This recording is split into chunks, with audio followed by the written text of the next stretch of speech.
Let me start by addressing the situation in the Middle East. Throughout Operation Epic Fury, Admiral Cooper commanded our highly trained and courageous men and women in uniform as they executed an exceptional military campaign. The campaign has rendered the Islamic Republic of Iran a shadow of its former self. The effort has not been without significant losses, though, and certainly we continue to honor the memory of the 14 service members who lost their lives in this campaign, as well as the approximately 300 service members who've been injured. Since 1979, Iran's clerical regime has chosen to make the United States its #1 enemy. The motto of Iran's Ayatollahs has never been "God bless Iran" or "Long live Iran."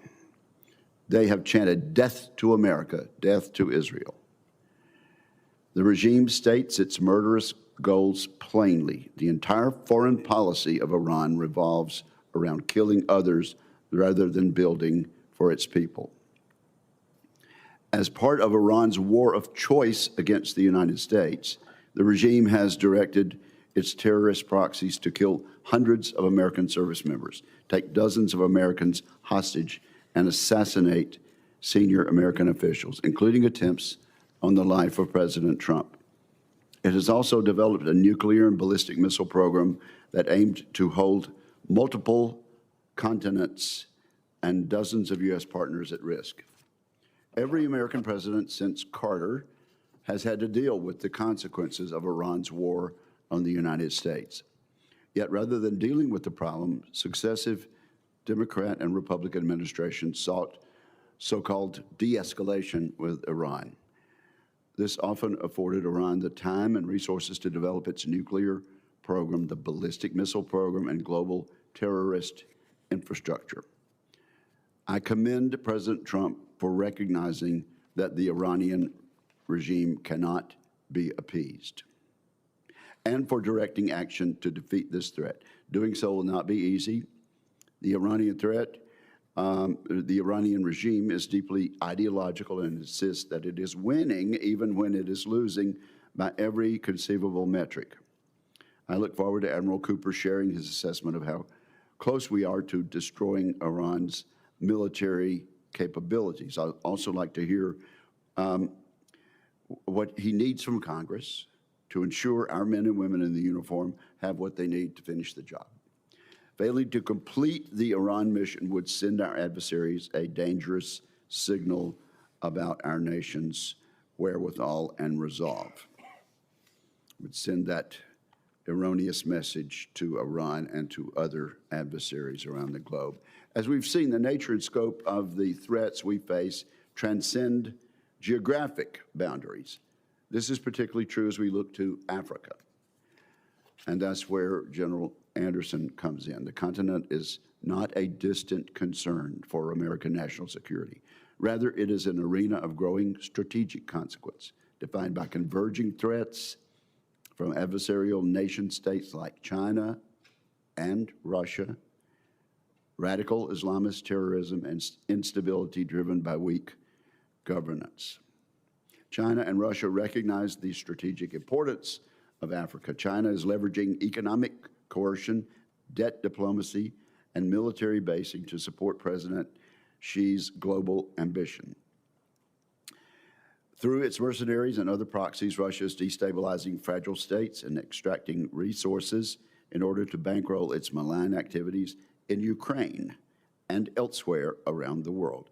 I look to General Anderson to provide his assessment of Chinese and Russian objectives in Africa, and to update the committee on how Africa Command is addressing the threat posed by these nefarious actors. The terrorist threats across Africa remain persistent, adaptive, and dangerous. Increasingly, Africa is becoming the epicenter of global terrorism.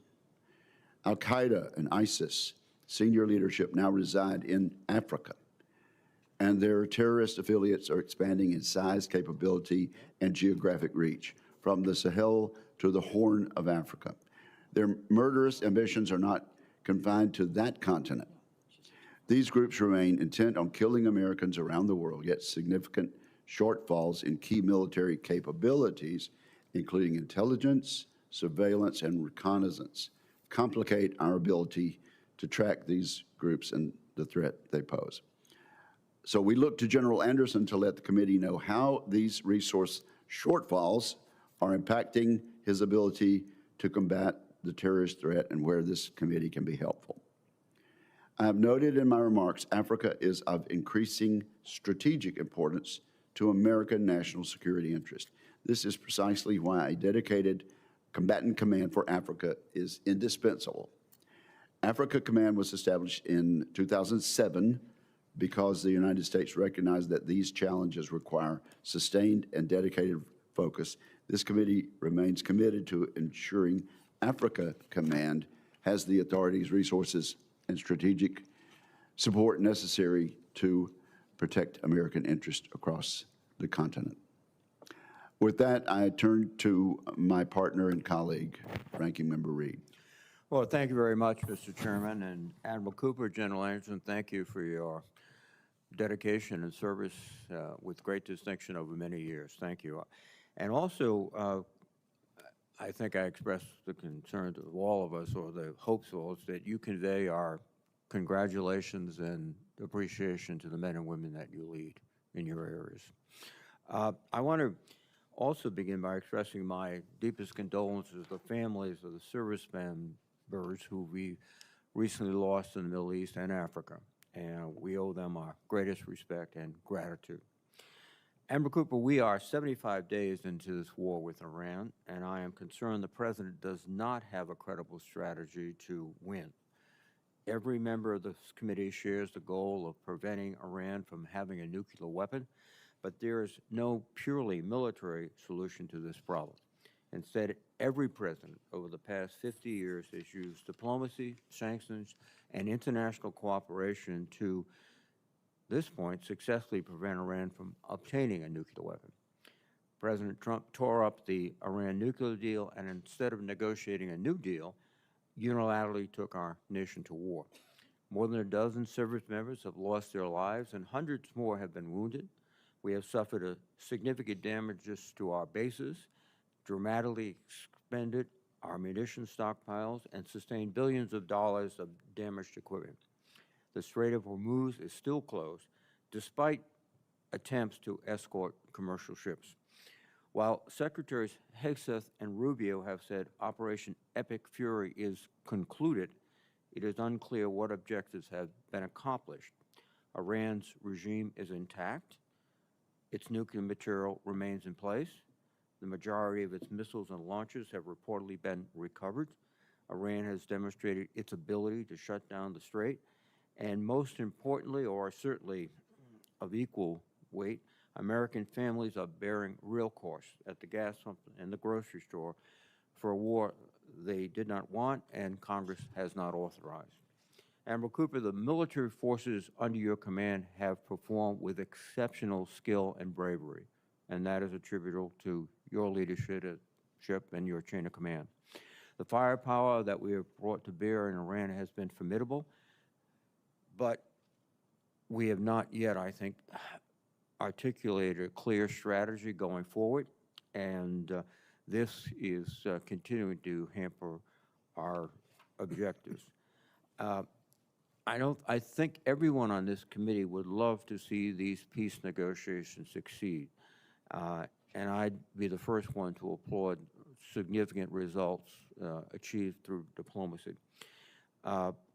But one of the issues we're facing, and we've talked about it in the closed session, is at every term, we are not receiving the information that we are legally entitled to. We've not seen the legal justification for this operation, nor the execute orders, and the administration's explanation for cost and the path forward have shifted constantly. This week, the President said that the ceasefire is on life support, and it leaves us a fundamental question. Where are we and where are we going? And I hope you can touch on that, Admiral Cooper. There's two other concerns in CENTCOM I'd like to address. First, we withdrew all of our troops from Syria, and this has created some adverse consequences in my view. our modest military footprint there produced significant returns, including a very reliable partner in the Syrian Democratic Forces, a sustained counter-ISIS mission, which we conducted, and a degree of leverage in strategically important area of the world. And we gave that up very quickly when we withdrew. And if you could provide some understanding of the current situation, I'd appreciate it. Second, the ceasefire in Lebanon is fragile, and Israel's continued airstrikes and demolition operations to the south are eroding it. The Lebanese armed forces are one of the few genuine stabilizing instruments we have left in the region, and we should be seriously investing in it. And again, Admiral, I'd like to know what resources you need to make this partnership successful, our partnership with the Lebanese military, in displacing Hezbollah and establishing a reliable government. General Anderson, I'm concerned by discussions about whether AFRICOM should be maintained as an independent combatant command, the same concerns I believe the chairman has. That fight should be not necessary. And it really, I think, reveals a misunderstanding of the continuing importance of Africa in so many different ways. If we were to merge AFRICOM with EUCOM, I think that would be a mistake. It would signal to our allies and adversaries that Africa is not a priority for the United States. Russia and China are not making that mistake. Russia's Africa Corps has expanded steadily across numerous countries, and China continues to build ports, infrastructure, and relationships across the continent. Both nations are filling a space that America has created for them by our disengagement. And General, I would ask you to share your views on the current security situation and how you are working with allies and partners to address the political and economic instability in Africa. Finally, I would note that the dismantling of USAID has made this situation worse. More than $12 billion in annual assistance to sub-Saharan Africa is largely gone. This has translated directly into instability, radicalization, and openings for our adversaries. The administration's From Aid to Trade slogan in Africa may be a reasonable long-term aspiration, but it's not a near-term substitute for what has been lost, and our partners on the ground know it. I'd like to know what authorities and support you need from this committee to effectively partner with vulnerable nations in Africa to keep us from losing more ground to China and Russia. Admiral Cooper, General Anderson, thank you for your leadership, your outstanding service, and I look forward to your testimonies. Thank you. Admiral Cooper, you are now recognized for your opening statement, sir. Well, thank you very much. Chairman Wicker, Ranking Member Reed, members of this committee, thank you for the opportunity to testify before you today, and thank you all in this committee for your very steadfast support to the United States military and to our men and women deployed today. I'm pleased to be sitting here today with my good friend, the Commander of U.S. Africa Command, General Doug Anderson, and I'm joined by Fleet Command Master Chief Lateef Compton, our senior enlisted leader at Central Command. Events in the Central region have shown how quickly the course of history can change. In just the last few years, decades-old features of the strategic landscape, once thought immutable, have been upended, bringing both challenges and opportunities. I strongly believe that every success that we have starts and ends with our people. In just the last 7 months, America's sons and daughters serving in CENTCOM have played key roles in world events, implementing the President's 20-point peace plan in Gaza, degrading the ISIS threat in Syria, preventing what I would characterize as an ISIS crisis by conducting a historic prisoner transfer to Iraq, creating the most integrated and effective air defense architecture ever seen, which was decades in the making, and most recently addressing the Iranian threat. The performance of our warfighters in Combined Joint Task Force Operation Inherent Resolve, often referred to as CJTF OIR, is particularly noteworthy. In January, responding to a rapidly deteriorating security situation, they executed an extraordinary transfer of more than 5,700 ISIS prisoners, all terrorists, from Syria to Iraqi custody. Their effort prevented a mass prison break that risked large-scale ISIS reconstitution and acute risk to the American homeland. In parallel, OIR has maintained relentless pressure on ISIS remnants in Syria. Most recently, Operation Hawkeye Strike removed over 50 ISIS terrorists and 100 terror infrastructure targets from the battlefield.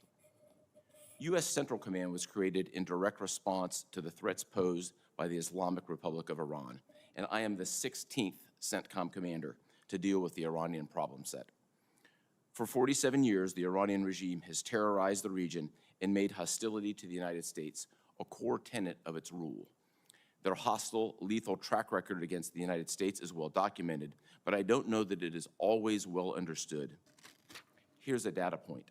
In just the last 30 months prior to the commencement of Epic Fury, Iranian-supported terror groups have attacked U.S. troops and diplomats more than 350 times, the equivalent of an attack more than every third day, killing 4 U.S. service members and wounding nearly 200 more. After more than 2 years of Iranian attempts to leverage October 7th of 2023 to tear the region apart, at the direction of the President, United States Central Command initiated Operation Epic Fury. In less than 40 days, CENTCOM forces achieved our military objectives. Most notably, we degraded Iran's ability to project power outside its borders and threaten the region and threaten our interests. As an example, we can all remember April and October of 2024, hundreds of Iranian ballistic missiles and drones raining down in the Middle East. Today, Iran can no longer attack with that mass and scale. And further, with 90% of its defense industrial base destroyed, Iran won't be able to reconstitute those weapons for years. We also all watched Iran spend decades and billions of dollars arming proxies. Today, Hamas, Hezbollah, and the Houthis are all cut off from Iran's weapons supply and support. This result was not foreordained, nor was it brought by chance. It's the culmination of months of careful planning built upon decades of experience. These results also do not come without cost. We honor the memories of the 14 service members who paid the ultimate sacrifice during Operation Epic Fury, and the 2 soldiers and the 1 civilian killed in Palmyra, Syria. They represent truly the very best of all of us. As I sit here, we are clear-eyed. The situation in front of us is very complex. High-stakes negotiations continue. Our job is to be ready, and we are. I testify today on behalf of the 50,000-plus servicemen and women deployed to the Central Region. It's a great honor and privilege of a lifetime to serve as their commander, and thank you very much, and I look forward to your questions. Thank you very much, General Anderson. Chairman Wicker, Ranking Member Reed, and distinguished members of the committee, thank you for the opportunity to provide you an update on U.S. Africa Command. I'm joined today by Command Sergeant Major Garrick Banfield, our senior enlisted leader, and I'm proud to sit beside my friend from U.S. Central Command, Admiral Brad Cooper. We both appreciate your unwavering support to our nation's warfighters. Before I start, I'd like to recognize the service of First Lieutenant Kendrick Lamont Key, Jr. and Specialist Mariah Collington, who lost their lives in a tragic accident during African Lion and are returning home today. I would also like to express my appreciation to our allies and partners, particularly Morocco, who stepped forward when it mattered most. Africa sits at the crossroads of global commerce and security, bridging the strategic terrain between the Atlantic and the Indo-Pacific. It's the world's supplier of critical minerals for advanced defense system and home to 12 of the world's 20 fastest growing economies. By 2050, it will account for 1/3 of the global working age population. Today, the epicenter of global terrorism is in Africa. ISIS leadership is African. Al-Qaeda's economic engine is in Africa. Both of these groups share the will and intent to strike our homeland. Their affiliates, once isolated nodes, now show increased connectivity. Just as concerning is the nexus between Al-Qaeda's Al-Shabaab and the Iranian-sponsored Houthis. AFRICOM is prioritizing willing and capable partners. We support partners with capabilities that only the U.S. can bring. ISR, targeting, precision strike. These efforts have driven ISIS leaders in Somalia underground, disrupting their command and control of the global ISIS network. In West Africa, Al-Qaeda affiliate JNIM has demonstrated increased capacity to control key terrain in the Sahel, most notably by strangling fuel supplies around population centers. The capture of a capital city would provide Al-Qaeda with all the trappings of a nation state to sponsor global terrorism. With a 75% reduction in our regional posture over the past decade, compounded by the drawdown of our allies, we struggle with an intelligence black hole. And without sufficient indicators and warnings, we risk being blind to the gathering dangers and threats in the region. AFRICOM's lack of expeditionary capabilities and diminished force posture compromise our crisis response.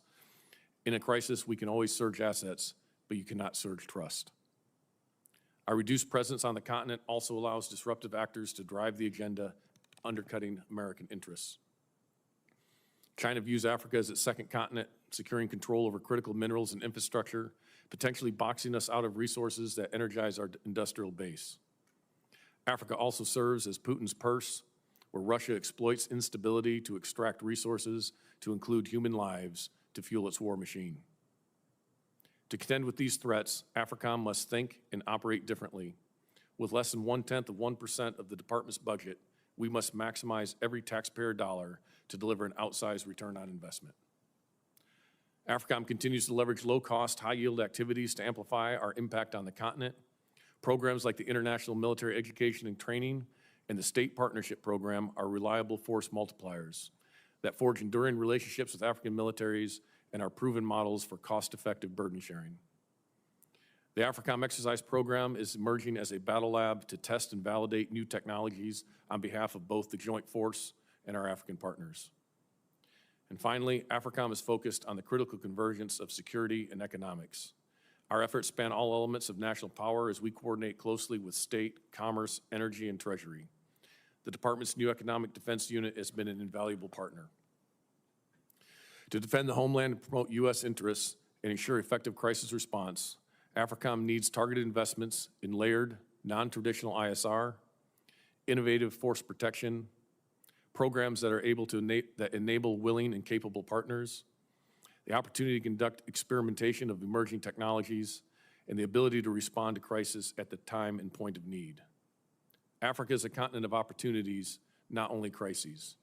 With the continued support of this committee, I can assure you that every dollar you authorize for AFRICOM will contribute directly to the security, safety, and prosperity of the United States.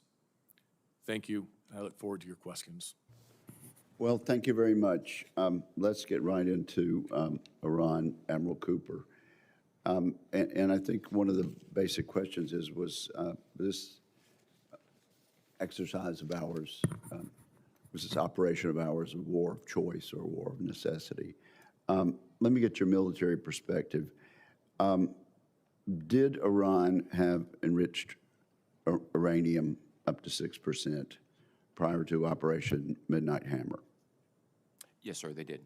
And is there a civilian use at all for uranium that is enriched to 60%? There's not, Senator. Is it fair to say that Iran's nuclear breakout time has been set back then, thanks to Operation Midnight Hammer and Operation Epic Fury? Without talking specifics, that's accurate, Senator. All right, and has Iran ever been willing to curtail its ballistic missile program through negotiations? They have not, sir. And then perhaps you can explain in some detail to what extent Operation Epic Fury has set back Iran's ballistic missile program. To what extent you can tell us in this open setting. Yes, sir, Senator. Thank you very much for that question. Our military mission in Operation Epic Fury was crystal clear from the very outset and remained steady throughout. The mission was to degrade Iran's ability to project power on its neighbors and U.S. interests. It had three key components: degrade Iran's ballistic missiles and the defense industrial base that supports it, degrade Iran's drones and the defense industrial base that supports that, and degrade their Navy and the defense industrial base that supports that. In each of those categories, we met all of the achievements. Each of those systems were significantly degraded. If I gave you just a couple of examples, the defense industrial base for their drones and their missiles and their Navy were degraded by 90%. They have about 10% left. For the Navy, my military assessment would be that the Navy will not begin to rebuild for 5 to 10 years. Many of you are serve in states that build ships. It's complex. It's particularly complex when you don't have an industrial base to build it. my professional perspective on this also is that Iran would not return to the same level of Navy that it had for a generation. Now, this 10% of drones left, are they exquisite or the sort of relatively inexpensive drones we've been hearing about? Senator, thank you for this question. I think I'd like to use the opportunity to myth bust on drones. Okay. The days of $35,000 drones that we saw in the last couple of years, particularly in the fight against the Houthis in Yemen, those days are behind us. Today, we face an increased threat from drones that are highly sophisticated. They're jet-powered. They have high-end sensors. They have electronic warfare. They have signals intelligence. So those days of using high-value defenses to shoot down cheap targets are behind us. Quite the contrary, what we have been doing lately is using our own low-cost one-way attack drones, attacking Iran, making them use higher-end, more expensive weapons. So I can confidently tell you we have flipped the cost curve in many ways. Always work to be done, but I like where we are in this regard. Okay, and you know, there's been a lot of talk about part of the negotiations being giving up the nuclear ambitions, but almost as important to me is the support of terrorist proxies.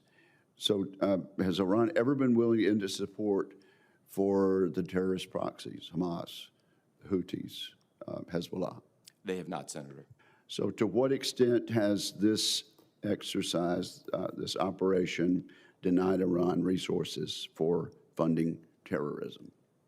Senator, this has been a significant priority from the outset, and as we sit here today, there are no resources and equipment that are flowing from Iran to Hamas, Hezbollah, or the Houthis.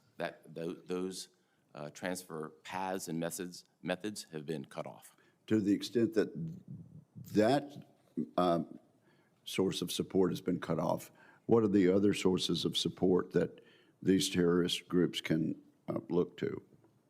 I think some of those pieces are best discussed in a more classified environment, but I think the key element of this is the main supplier of resources and training for decades and billions of dollars, and we've seen all this before our very eyes. Those pieces have been completely cut off today.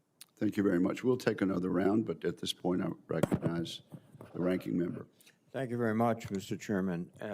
Admiral Cooper, is Iran militarily still able to inflict significant damage on infrastructure of the surrounding countries in the Persian Gulf? Senator, in this environment, what I would tell you is their capabilities have been dramatically degraded. That certainly doesn't mean that they don't have anything left, but the large-scale volleys that we've seen over the last couple of years, Iran is no longer capable of executing those. This would be less large-scale volleys than directed attacks on critical infrastructure, which would set back petroleum production, even if the Strait of, or petroleum distribution, would say, even if the Strait of Hormuz is open. Does that capability still exist? Capabilities across the board inside of Iran still exist at a degraded scale. We've also planned accordingly for each of these scenarios, if necessary, to deal with them from a defensive perspective. So, would you characterize Iran as no longer a threat? Iran has a significantly degraded threat, and they no longer threaten regional partners or the United States in ways that they were able to do before. Across every domain, they've been significantly degraded. But they can still threaten their partners. It's a very large country. They retain some mineral capability. That's correct, and that's accurate. Thank and you, of course, sir. we've accounted for that from a defensive perspective. General Anderson, what's happened is that the administration recalled over 30 career ambassadors in Africa, over 30 career ambassadors overall, 12 in Africa. In the United States, there's only 14 confirmed ambassadors. In other words, 40 ambassadorial posts in Africa are vacant or filled by charge d'affaires. Is it essential to your work to have fully functioning embassies with ambassadors? Senator, we work very closely with all the embassies across the continent to pursue and further American interests. And so that relationship with these embassies is critical for AFRICOM's effective engagement. But what about the ambassadors? Yes, sir. So the ambassadors do enjoy access. I think that that's important to have ambassadors in place because the hierarchical nature of many of the African countries is that if you're not an ambassador, you don't always get access. And so there is obviously benefit to that. And we coordinate with them quite closely when we engage. Thank you very much, sir. You are combating one of the most sophisticated information warfare operations we've seen in a long time from Russia. What can we do to improve your ability to withstand this information operation and also to engage in something on the same level by the United States? Yes, Senator, I appreciate the recognition of this concern because our adversaries are very active in the information domain. As you highlighted Russia, I'd also say China is also very active in these domains. They use this to undercut not only our interest, but undercut and disrupt the democracies that are in Africa. And this is an area that I've talked to several of the leaders across, especially coastal West Africa, that are very concerned about the Russian propaganda that is destabilizing their democracies. For me, we have a limited budget that we are mostly in a reactive mode to respond to issues. What would be beneficial as one of the few entities that looks across the entirety of the continent is a consistent budget that would allow us to campaign in the information space. We coordinate very closely with State Department and others on this and work with the embassies, but our ability to look across the continent and highlight these things, I think, is an area where we could be of benefit to the American interest. Thank you, sir. Admiral Cooper, one more question. Do we still maintain a relationship with the Syrian Democratic Forces? Senator, we do have a nascent relationship with them in the context of evacuating the more than 5,700 ISIS prisoners from predominantly northeast Syria to Iraq. A small number of prisoners, mostly chronically ill and with multiple amputees, stayed in the primary prison known as Hasaka, and SDF is today serving as the guards. Just a follow-on question. Do you detect any sort of kind of resentment or to our rapid departure from SCF? I think, Senator, we've had a long standing relationship with the SDF. The ceasefire that they have in place today with the Syrian government remains in effect, and we remain engaged. Thank you very much, sir. Thank you. Thank you. Senator Fisher. Thank you, Mr. Chairman. Welcome, Admiral. General, thank you for your service. Admiral, what did the Iranians' attempted missile attack on the island of Diego Garcia tell us about the ballistic missile program and their intent to use it? Did it come as a surprise? Senator, appropriate to talk in this forum, because there's clearly a classified component to this. I think we've all heard publicly what Iran described as their self-imposed limitations on their missile force. The execution of that particular attempted strike, which failed, was twice the distance of what they previously advertised, that they said that they would self-constrain themselves to. Thank you. And as you look at the total operation, the conflict there, what lessons have you learned from that? And how have you used those lessons thus far to ensure that your command is prepared for the fight that we have today? Yes, Senator, thank you very much for this. It's fair to say that we have captured thousands of lessons, mostly tactical. I think there's no military in the world that makes adjustments as well as the United States military does. And whether they were in stride tactically with a lot of support from organizations back in the United States, or they're more at the operational level, we took a very hard look inward to see where can we improve our defenses. Force protection and protecting our people is my #1 priority. We focused on that first, made a significant number of adjustments to enhance what was already a very effective air defense umbrella. And that's where we are predominantly focused, as well as putting ourselves in a position to meet a wide range of contingencies going forward. Thank you, sir.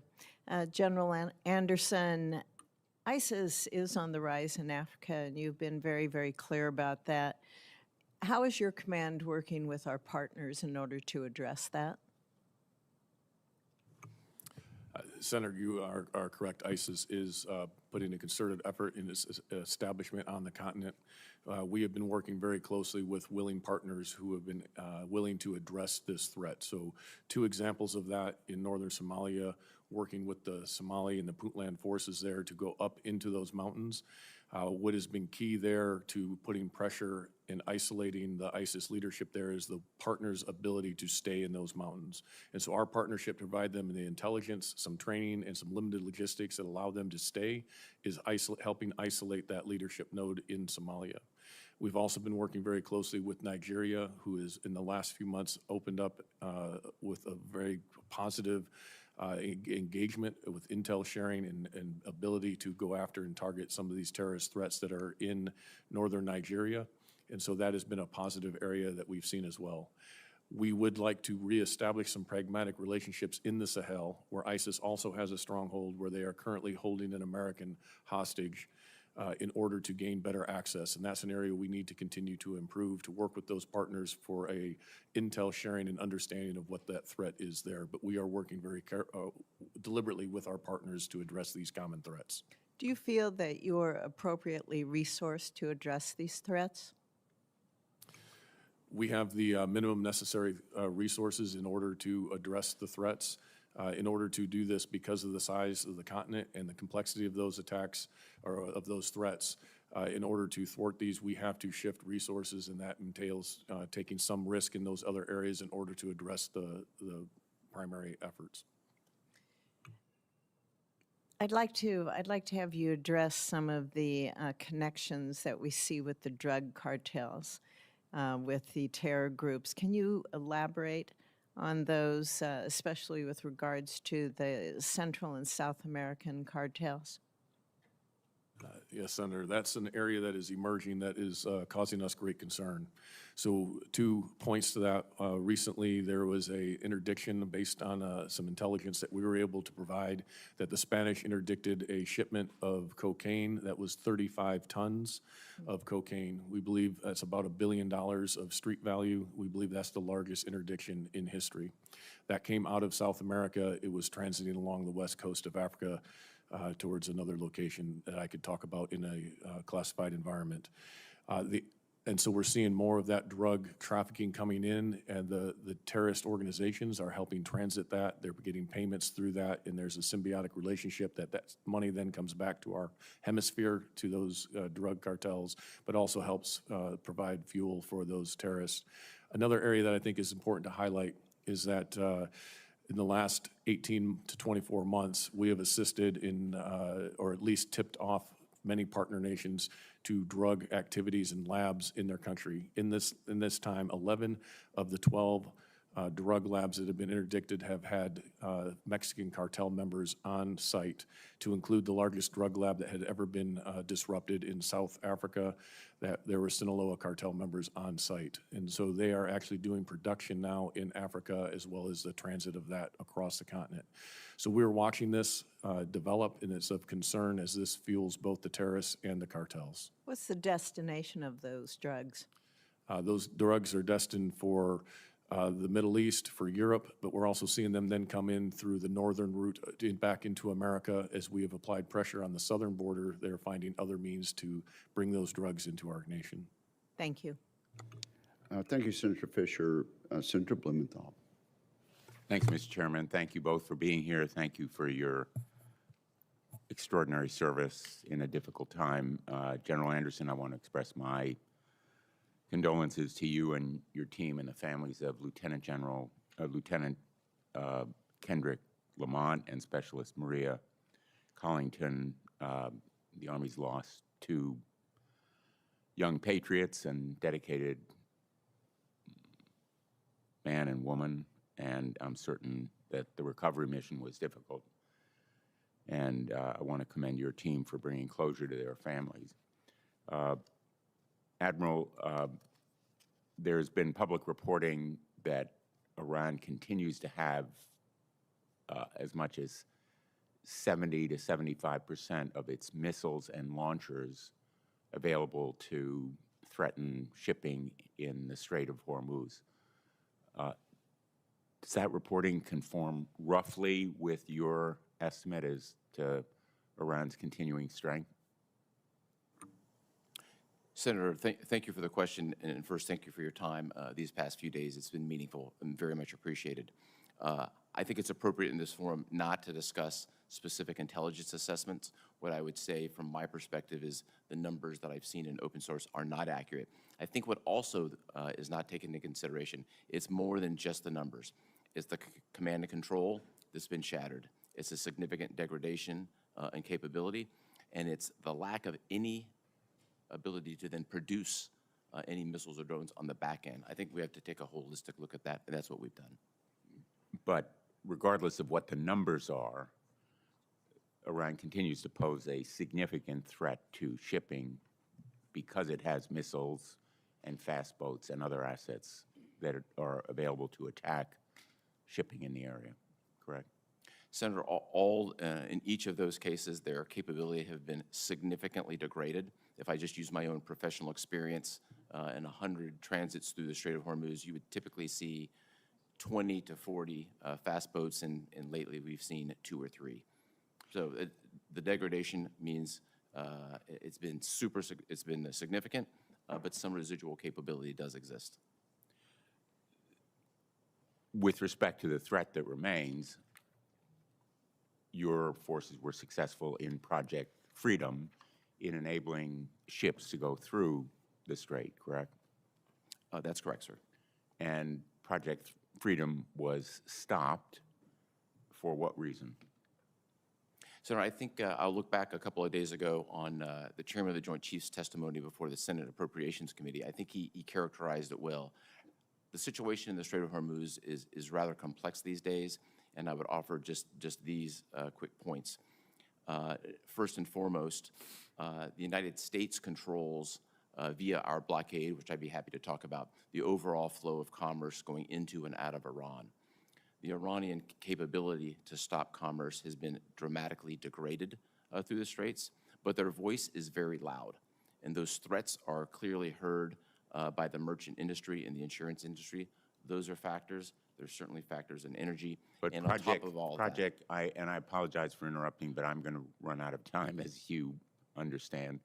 I think the point that I want to make here is that Project Freedom could be started again, and the voices of the Iranians, large as they are, could be contradicted or reduced in impact if Project Freedom were ongoing and the world could see that shipping was going through the straits. Am I off base in that view? Senator, there's a wide range of contingencies that we are prepared to execute, and I would defer to the policymakers on anything having to do specifically with the Strait of Hormuz, particularly during this time of sensitive negotiations where it's front and center in the negotiations. And have you seen any progress in those negotiations?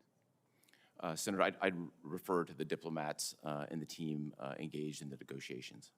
Let me ask you, in the time that I have left, one of the objectives that President Trump articulated at the beginning of this war, which in my view could not be accomplished with bombing, was to secure the enriched uranium.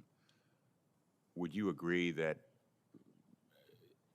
taking possession of that uranium would require boots on the ground and significant casualties for United States forces? Senator, in this particular forum, I think it would be highly inappropriate, given the classified nature of any contingencies, to talk about the nuclear program. Well, let me just finish by making the observation that you have, I think, sought to be forthcoming to the committee in the classified setting where we had an earlier conversation with questions and answers. My view is that the vast majority of what you told us should also be told to the American people. They deserve to know. And our adversaries know a lot of what we know. The ones who really don't know are the American people, and they deserve more information, which is not a criticism of you. It is of the system, which causes the withholding of this information, and the administration, which has refused to provide figures as to the costs of the war and other details that are relevant and important for the American people to know. So I'm hopeful that we can have a way to make more information available to the American people. Thank you, Mr. Chairman. Admiral Cooper, during the brief time of Project Freedom, before it was closed off again, can you say in this setting whether or not our services were able to open the strait? Senator, thank you for this, very much appreciated. As has been publicly highlighted, the first two ships to flow from the Arabian Gulf, from the western part into the east through the Strait of Hormuz were U.S. flagged vessels. That was successfully executed. And U.S. Navy destroyers then came into the Arabian Gulf, operated for a number of days, and then, as you subsequently saw, flowed out of the Arabian Gulf. Okay, so Senator Blumenthal's question presumed that you could give in public your judgment as to whether the United States is capable of doing that again. Senator, there's a military component of this, and then there's also a policy component that I would leave to the policymakers. But from the military standpoint, we could do that again, could we not? We just did it last week. Thank you. Senator Ernst, I believe. Thank you, Mr. Chair. And gentlemen, thank you for being here today, and to your teams as well. We truly appreciate your service and dedication to our nation. And I also want to acknowledge the loss of the two individuals in Morocco, and thank our Moroccan partners as well for their contribution in the recovery efforts. I do want to recognize, Admiral Cooper, those that we have lost during this current operation, or the former operation Epic Fury, as well as the two Iowa National Guardsmen that we lost in Syria this last December. We have also more than 380 who have been wounded in this fight. So for all of those service members that have given so much, and to their families, they will not be forgotten. The operations that have been conducted against Iran and its proxies across the Central Command AOR wouldn't have been possible without some really tremendous partners in that region. And we have seen a large burden borne by Israel and Jordan. We've seen assistance coming from Bahrain and UAE, who has taken a significant amount of incoming fire, Saudi Arabia, Qatar. They haven't all been passive bystanders. They've been actively engaged. So they have contributed to every line of effort, and we appreciate them contributing to our successes. We can't overstate what their basing access logistics, their networks and intelligence cooperations have meant operationally to us. So, Admiral Cooper, what is the one or maybe two things that you want all of us to understand as we walk out of this hearing, knowing about what our allies have assisted with in this fight? Senator, first, thank you for the question, and thank you for your leadership, and thank you for all that has been done by the great men and women from your state. Thank you. They've played an outsized role, so thank you for that. Thank you. In terms of our partners, I think a key feature is we have enhanced mill-to-mill relationships across the board in the Middle East. As we sit here right now, we have 5 specific partner nations who are not just conceptually side by side, but literally side by side with the United States in defense. The United Arab Emirates, Bahrain, Kuwait, Qatar, and Saudi Arabia. Over the course of Epic Fury, they defended themselves and they defended Americans. In addition to those key allies, everything that we've accomplished would have been impossible without the Kingdom of Jordan, and clearly we were operating very closely with the State of Israel. I think that group in particular should be commended. They didn't just execute missions, they served side by side with Americans and protected Americans. Thank you. And this takes years to develop those friendships, those relationships, the mill-to-mill work that you do. Is that correct? It does. There's the mill-to-mill work, there's the friendships. It's all about bringing these together, and the air defense umbrella that's been created has been in concept for the better part of a decade and a half, now fully realized. And again, I just want to reiterate that we have such tremendous partnerships with so many of those nations, and we thank them for that. I'll move to AFRICOM now, General Anderson. Over the past couple of years, the U.S. has been withdrawing forces from a number of countries, including Niger, Mali, and Chad. And Russia's African Corps has moved in to fill that vacuum. Where we don't exist, others will. But just a few weeks ago, they retreated from Kidal, Mali, under fire. They had surrendered to the very militants that they were sent to defeat. So we have some really interesting dynamics going on in that region, and AFRICOM is left with the responsibility for a lot more high-risk, high-threat posts than any other combatant command in the world. So walk us through, just very briefly, what AFRICOM cannot do today that it could 5 years ago. Well, Senator, I think there's one very poignant example that I can use very quickly is that 5 years ago, as a commander of Special Operations Command Africa, Philip Walton was taken hostage in Niger and transported by bandits being prepared to be sold to terrorist organization. We were able to identify him in 24 hours. We were able to pinpoint his location within 48. He was rescued in less than 96. That was largely due to the access that we had, also the partnerships and the relationships that we enjoyed.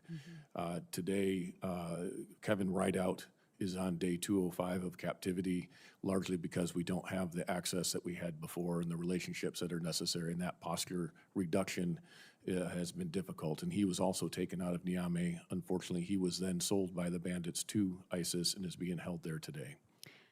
And thank you for that. And Mr. Chairman, I just want folks to understand the lack of presence that we have in AFRICOM and that exact difference. So thank you, General Anderson, for a very, very specific example of what a lack of presence has meant. Thank you, Senator Ernst.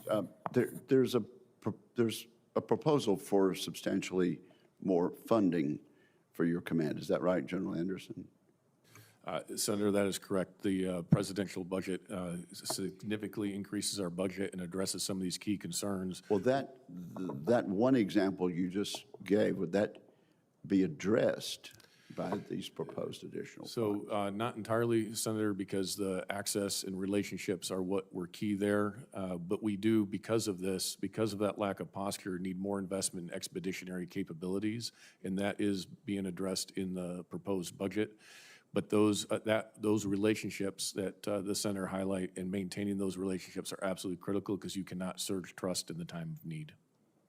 Okay, well, you and I have gone back and forth about unfunded requirements. And so I guess your testimony is that that's not a matter of funding, it's just a matter of relationships.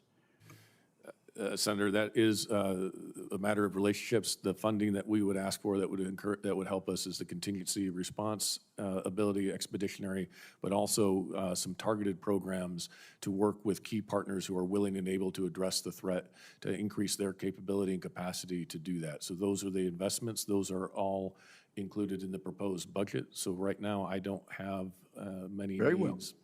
Very well. Senator Kaine. Thank you, Mr. Chair, and to our witnesses. President Trump's decision to unilaterally take the United States into a war with Iran is deeply unpopular in Virginia.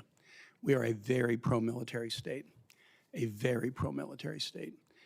And as I've traveled around Virginia and talked to Virginians, the unpopularity sort of gets crystallized into, have we learned nothing from 25 years of war in the region?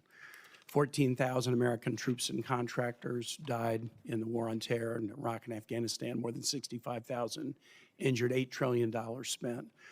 And Virginians who've watched their friends and family repeatedly deployed over the last quarter century have grave concerns about what was accomplished and was the sacrifice worth it.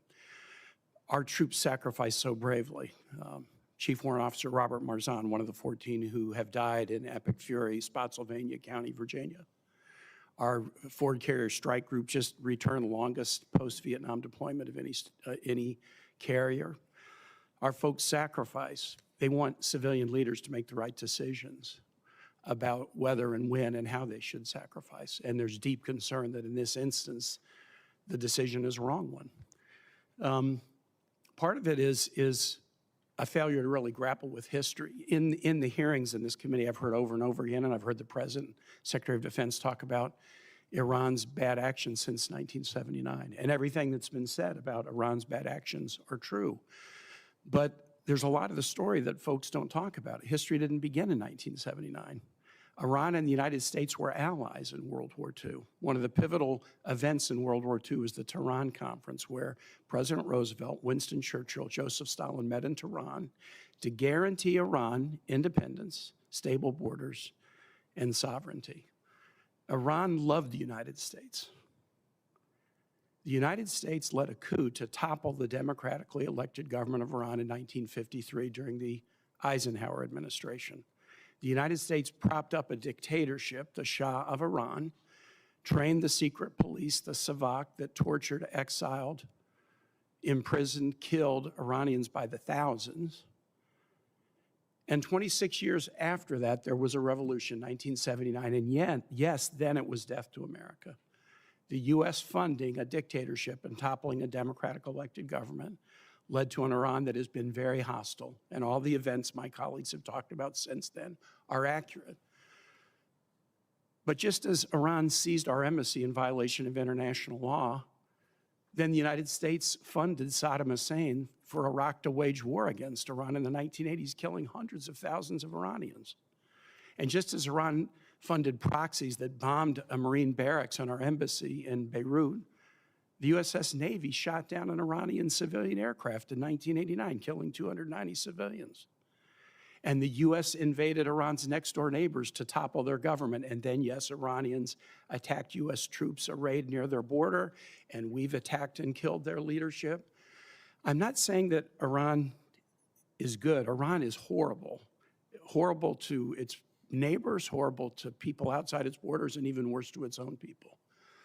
But if you ignore the history of the back and forth between the U.S. and Iran, you will not get this right. If more war between the U.S. and Iran were the answer, we would have found the answer sometime between 1953 and now. Here's something I think it's important for my colleagues to know. We did look for a path, a diplomatic path, to end this hostility that's been going on since 1953, and President Trump tore up a diplomatic deal over the advice of his Secretary of Defense and Secretary of State. And many of us said at the time, if you do this, it is likely to lead to Americans dying. If you make diplomacy impossible, you will make war inevitable. And I believe the troops who have been killed in Epic Fury would be alive today if the United States had not decided to abandon a diplomatic deal. Admiral Cooper, and to my colleagues on the committee, here's something that's pretty amazing that we shouldn't settle for. The administration is refusing to allow members of this committee to see the OLC opinion stating the legal case for war. We've always had the ability. We're armed services members. We're being asked to fund a $1.5 trillion budget, but our request to the DOJ to see the OLC opinion justifying this war, they have refused to allow members of the Armed Services Committee to see it. U.S. senators, appropriators, we're not allowed to see it. What are they hiding? If they will not allow us to see the legal rationale for the war, what are they hiding? And Mr. Charles just conclude and say, I hope we might, as a committee, whatever our agreements about the wisdom or the legality of the war, I hope we might, as a committee, agree that we should at least, in a classified setting, be able to read the legal opinion upon which this entire 76-day war is based. Thank you, Mr. Chair. Yes, thank you, Senator. You have made a statement that raises questions that these two witnesses are unable to answer because you've raised policy questions. And so just for the benefit of those listening in, We have had the civilian leadership before this committee to answer questions like that, and these two gentlemen would have to decline. If you had formed that and stated that in the form of a question, they would have to decline to answer because that is a matter of policy. Who is next? Senator Moody, you are recognized. Thank you, Mr. Chairman. And thank you for being here today.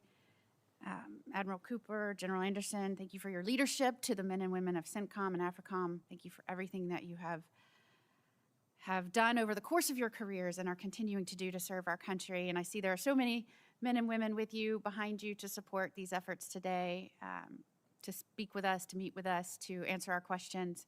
I know a lot of preparation goes into that, and so I thank you as well. Admiral Cooper, the fight you're leading, certainly with CENTCOM under your command, I'm always proud to say that that is from my home, based in my home county in Florida, Hillsborough County, Florida. That's where I was born and raised. It's been there since 1983, 43 years of commanding operations like we're involved in today. So proud to have you here, sir. Florida is so involved, from SOCOM, Space Forces Central, Patrick Space Force Base, Cape Canaveral. We're both the command hub and launch pad for most all conflict. So we are proud to be that, proud to be a stakeholder in everything that's done within the military. And so on behalf of all the service members in Florida, civilian and their families, we want to say thank you to them. You know, I am the newest member of this committee. It's always interesting to me to hear the different perspectives from other members on this committee. You would think from some of the questioning previously that the United States willy-nilly abandoned all diplomatic efforts, didn't think through that. There was no justification. And I'm wondering, I know, if you could tell me, Admiral Cooper, what is your background working with CENTCOM and all of the leadership positions you've held? Senator, first, thank you for the question, and thanks for your time yesterday, and thanks for your leadership. Thousands of Floridians are serving in the Middle East today, and they're serving honorably And what and well. specifically have been your roles with CENTCOM? I've been focused on the Middle East for the last 5 years, 3 years of which were serving in Bahrain as the fleet commander, and then about 16 months as the deputy commander prior to my current position. And how long have you been familiar with Iran and its leadership and its attacks against the United States? I've studied or been a part of it for the better part of 3 decades, particularly acutely in the last 5 years. And leading up to February 28th, months prior to that, what was jarring to you that you saw different than what had been for those many decades that you've been involved? I think it's important to note, just in the 30 months before Epic Fury commenced, Iran and its proxies had been attacking U.S. service members and diplomats about 350 times. Can you repeat that? About every third day. Iran and its proxies attacked American service members 350 times in the Middle East. I don't think that Americans were aware of that in the 30 months that they had attacked Americans or their service members 350 times. Does that surprise you that I would say that? That I don't believe the everyday American going to work knew that? It's disappointing, but between the actions of proxies in Iraq and Syria, as well as the Houthis, that's simply the fact of what happened. And the months leading up to that decision, that very serious decision on February the 28th, what were your concerns regarding the proliferation of missiles or the ability of the United States to do anything if that nuclear threat escalated? Senator, in this venue, what I would say is, since our #1 priority is to prevent a nuclear-capable Iran, I always, every day, focused on that problem. But what we saw in the weeks and months leading up to Epic Fury was an increase in the production capability of ballistic missiles, which presented a very significant risk both to the partners and ourselves, and this is why it was part of our military objectives to eliminate those missiles and equally, if not more importantly, eliminate the ability for Iran to generate any more. And those couple of months leading right up until that, you saw a dramatic escalation in that ability on Iran's part? That's correct. Between starting in about November and December, you started to see an increase in Iran's capability and intent to produce more ballistic missiles. And if we couldn't have neutralized that threat diplomatically, does there come a point where that's not an option anymore, where there may be a slippery slope where we can't get back to our ability to be effective to quell that threat? Without crossing into classified lanes, the short answer is yes. Iran had a large-scale capability to produce ballistic missiles beyond which could potentially be defended. I think that's a very important point. The second point is that capability has been virtually eliminated. And I believe I heard you say at this point, you believe Epic Fury has satisfied its mission? Senator, we met every military objective for Epic Fury. And what is the difference between where we were on the 28th of February and right now? If I used a couple of examples, the Iranian Navy went from harassing throughout the region and being a regional power to having no Navy. Thank you. Thank you, Senator Moody. Senator King. Thank you, Mr. Chairman. Admiral, you used the word myth busting a few minutes ago, and I have to do a little myth busting.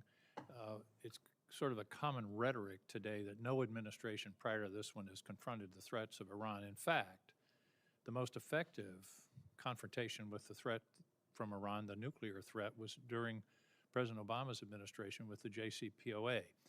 I would point out that at the time that President Trump unilaterally tore up the nuclear agreement with Iran, Iran had 0 highly enriched uranium.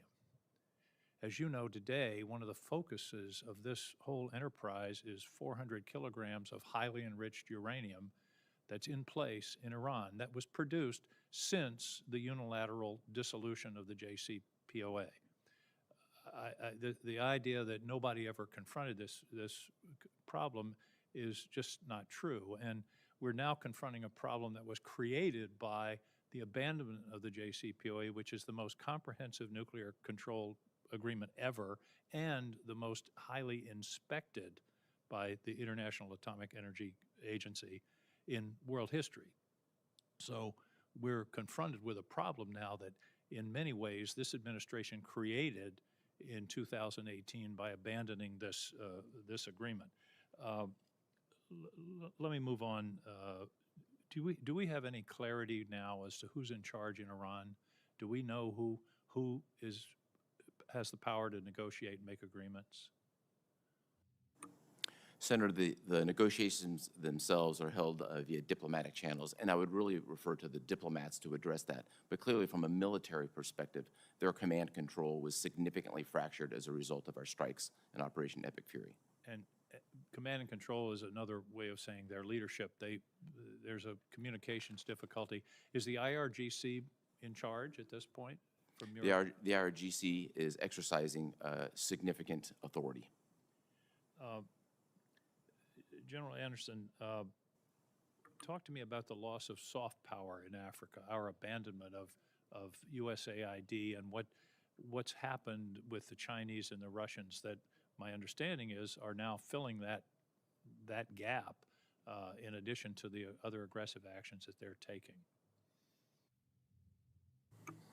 Senator, I would say that we look at all facets of national power and how to bring those to bear on the continent in order to provide security outcomes. Oftentimes, Taking one facet of our national power off the table unilaterally for no apparent reason, the whim of Elon Musk. Senator, we work very closely with state, with commerce and energy in order to look at the security requirements on the continent. I have a Foreign Service Commercial Officer joining my staff this summer, along with a liaison from Department of Energy, in order to look at economic opportunities. But it is a fact, is it not, that we have essentially left all of the role that USAID played on the continent? That's gone. Isn't that's a yes or no question? Senator, there are still aid programs that are active on the continent. They are much reduced from what they were before. Much reduced. That's a fair way of stating it. You mentioned earlier that the Al-Qaeda and ISIS have resurged in Africa. Now, the term epicenter has been used several times of world terrorism. You used the term, you said they have the will and intent to attack the homeland. My question is, do they have the capacity? Are they developing weapons, strategies, other ways to take that will and intent and turn it into something of imminent danger to the American people. Senator, that is the exact issue that is my top concern, is being able to provide, they have the assets necessary to provide the indication and warnings to know and be able to identify when they shift from that will intent to have the capacity and capability. That is something that is very difficult for us to ascertain in the Sahel right now, given our limited posture. That was going to be my follow-up question, is do we have the capacity to determine their capacity? It sounds like you just said we don't have the capacity that we should have or need. Senator, we are, that's why in the President's budget, we have asked for additional intelligence, surveillance, and reconnaissance capabilities, and why we're also looking at a layered approach to look at everything from surface to space, to look at commercial assets, to look at emerging technologies, open source as well, and use these technologies, especially artificial intelligence, in order to fuse these multiple different types of layered ISR in order to gain that understanding and illuminate this black hole of intelligence in the Sahel. We cannot sustainably afford to do that solely with airborne ISR, so we have to look at a multifaceted approach. There are some very promising emerging technologies that we are looking into and that are affordable and sustainable, and that also can work with our partners. Because one of the key points to this is not necessarily ours to action. So having that the intelligence that we can share with partners so they can then action those on a mutual threat is going to be key to our future. But being able to understand that is the #1 priority of the command, and where we are looking at investing with emerging technology. And I think, as you've testified, if they take over the capital of Mali, that's a very dangerous moment. That would be a game changer, I believe, in how they would be viewed internationally and what attraction they would be then, I think, to other adherents. Thank you. Thank you. How would that affect Americans, General? Well, I think that would then give momentum to these terrorist organizations that have the will and intent, and it would allow them to then start moving towards the capability and capacities that Senator King just mentioned. And so that then, I think, poses a threat in the long term to the United States as they continue to develop this. We know that they have not given up this intent, and it's just a matter of having the time and space to develop them. And it would be Vladimir Putin that would be happiest about this. Is that correct? The prudent that what, sir? That it would be President Vladimir Putin who would rejoice at such a contingency? Or would it be Xi Jinping? I can't speak for what either one of those leaders would believe, but I think that they would be able to parlay that to their interest. Well, who's financing this contingency if it were to happen? Of the terrorists? Yes. They're gaining, they're through lots of illicit materials, so it's not necessarily directly from a state actor. They're working with, as I mentioned earlier, the narco-terrorist trafficking. They're doing this through kidnap for ransom. They're doing this for other illegal smuggling. They even do have their own taxation networks in the territories that they control where they generate millions of dollars. And before I turn to Senator Scott, with regard to the funds that we're not spending anymore on USAID, but have been supplemented elsewhere, in terms of dollars, let's talk in terms of U.S. dollar equivalents. How does the food aid, health aid, and development aid that we're currently delivering in your jurisdiction compare to what China and Russia are doing? Senator, I don't have those exact numbers. I'd have to get back to you on those, as those are often in other departments, other agencies within the government, but we can look into that for you and look at what that comparison is between what China and Russia well, are doing. if you would, then supplement that on the record for us, because I don't know the answer either. Senator Scott. Thank you, Chairman. Thank both of you for your service and all the men and women that work for you. Admiral Cooper, can you, I know this is not a classified setting, but can you talk a little bit about what other countries have done to help us either with intelligence or with military capabilities? And I don't know whether you want to do this or not, some that you would like to have done more?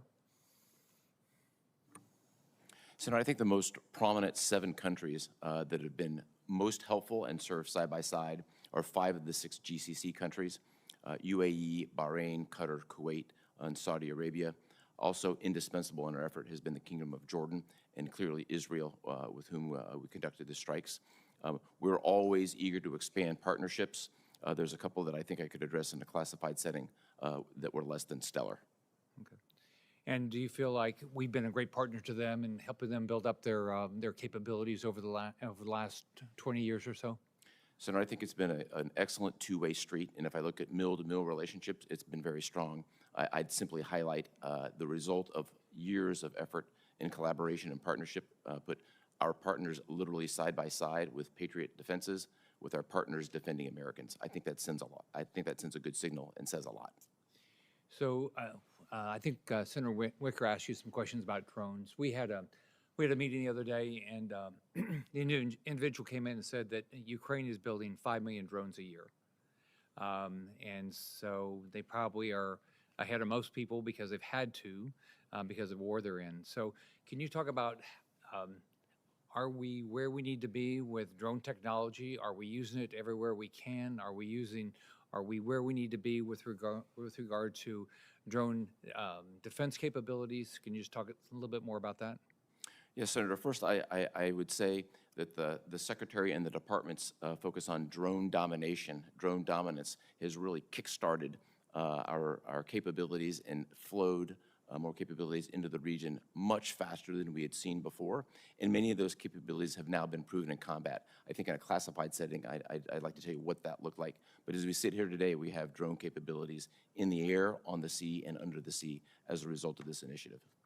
Do you have any feel for whether the impact you've had on Iran has impacted their ability to help Russia in their war against Ukraine? So I think best to discuss that in a classified setting. Clearly, Iran and Russia have had a years-long relationship, particularly when it comes to drones. So what are you most proud of? What are you most proud of that you've accomplished since you've had this role? Absolutely, number 1, 2, and 3. I'm most proud of the men and women who executed an extraordinarily complex mission, the first major combat operations that the United States has seen in a generation, establishing, in my mind, the latest, greatest generation of American warriors. Same question, General Anderson. What are you most proud of that you've accomplished so far? Senator, I think I would agree with Admiral Cooper that it's the men and women of the very small footprint and very small amount of resources punch way above their weight class and have outsized impacts on the continent. What we just did in African Line in Morocco was significant in our largest exercise on the continent of bringing over 40 nations together to include over 3 dozen African countries and nations as far away as Brazil and Japan. That ability to convene is one of the great powers of the United States, and it differentiates us from many others. So I am proud of the fact that we can do that and that we can not just pursue our own readiness, but actually bring multiple nations together to address common threats. Thanks, both of you, and thanks to all the men and women that work for you. Thank you very much, Senator. We have Shaheen and then Hirono. Thank you, Mr. Chairman, and again, thank you to both of you for being here and for your service. I wanted to pick up on Senator King's questions about the closing of so much of our foreign assistance in Africa, General Anderson, and Senator Wicker asked what we're seeing in terms of China. I have a couple of examples that I think are worth pointing out how much that has meant in terms of China's ability to make inroads, because China has actually eclipsed Russia as the largest weapons exporter to sub-Saharan Africa, which I'm sure you're aware of. And 70% of all African armies now operate vehicles from the PRC as opposed to the United States. Beijing's looking to expand military grants, training, and joint exercises between the PRC and African countries. And we don't have the kind of foreign assistance soft power that we did before the elimination of USAID. But you mentioned, General Anderson, that you've taken on a foreign commercial service officer, which I think is a really interesting idea. And as you're aware, I'm sure, at INDOPACOM, Admiral Paparo has really used this to good advantage, coordinating with the State Department, with the Development Finance Corporation, with the U.S. Trade Development Agency, and the Millennium Challenge Corporation to identify potential projects to work on in that AOR. So can you talk a little bit more about how you're identifying development projects and whether you need any other authorizations from Congress or support for this effort from us so that you can help implement the kind of coordination that's going on in Indo-PACOM? Senator, yes, I very much appreciate your interest here because this is an area I think is emerging on the continent with just the demographics of the continent and the growing economies. Being able to identify the intersection of security and economics is absolutely vital. All of the agencies you mentioned are ones that we are coordinating with to make sure that those investments go into the continent and have the greatest effect, but they're also informed by what are the security implications. So sometimes it may not have the same economic return, but that return may come in security. And that's where we come in, is being able to convene some of these different agencies as well as private industry to be able to articulate what those security concerns are, what those implications are, and then also the fact that we are able to execute exercises and other things around the continent helps go into the calculus of those investments and buy down some of that risk. So that is what we're looking to develop. So do those agencies routinely check with you if there's a major project that they're looking to fund in Africa? So historically, no, and that's why we're standing up a very small unit within the headquarters in order to have that point where they can help facilitate these discussions, because often they didn't know where to have them. And is that something that Congress can be helpful with in terms of trying to encourage that sort of coordination?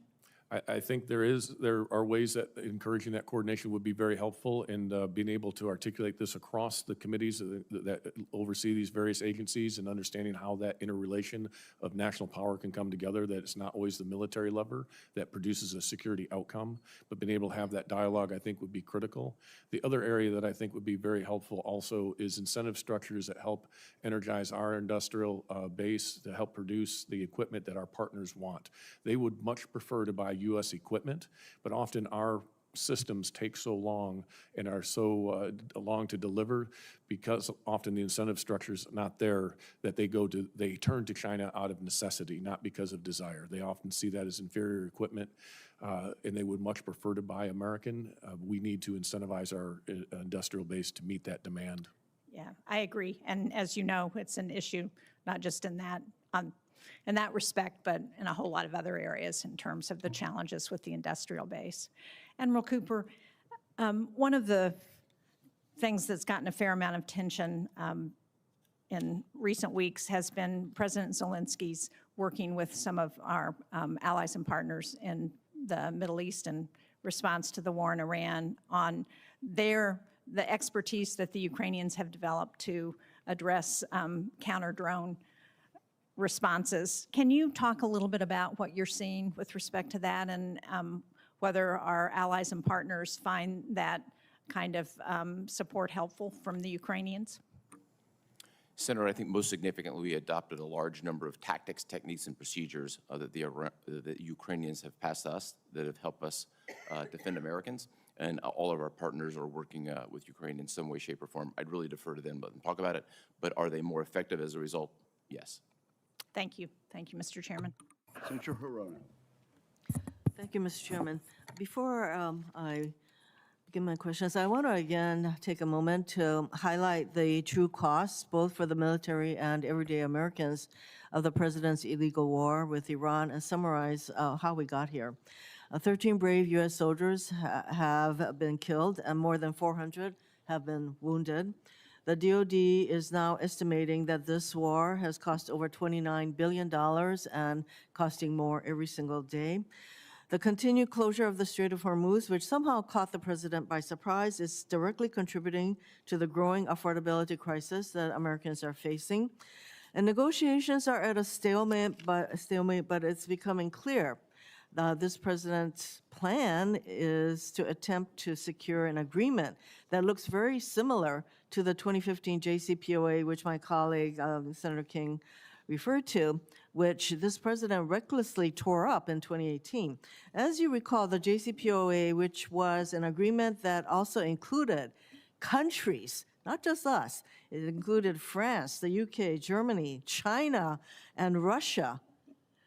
And the JCPOA put limits on Iran's nuclear program with a rigorous inspection and monitoring program run by the IAEA, all of which was tossed out by President Trump.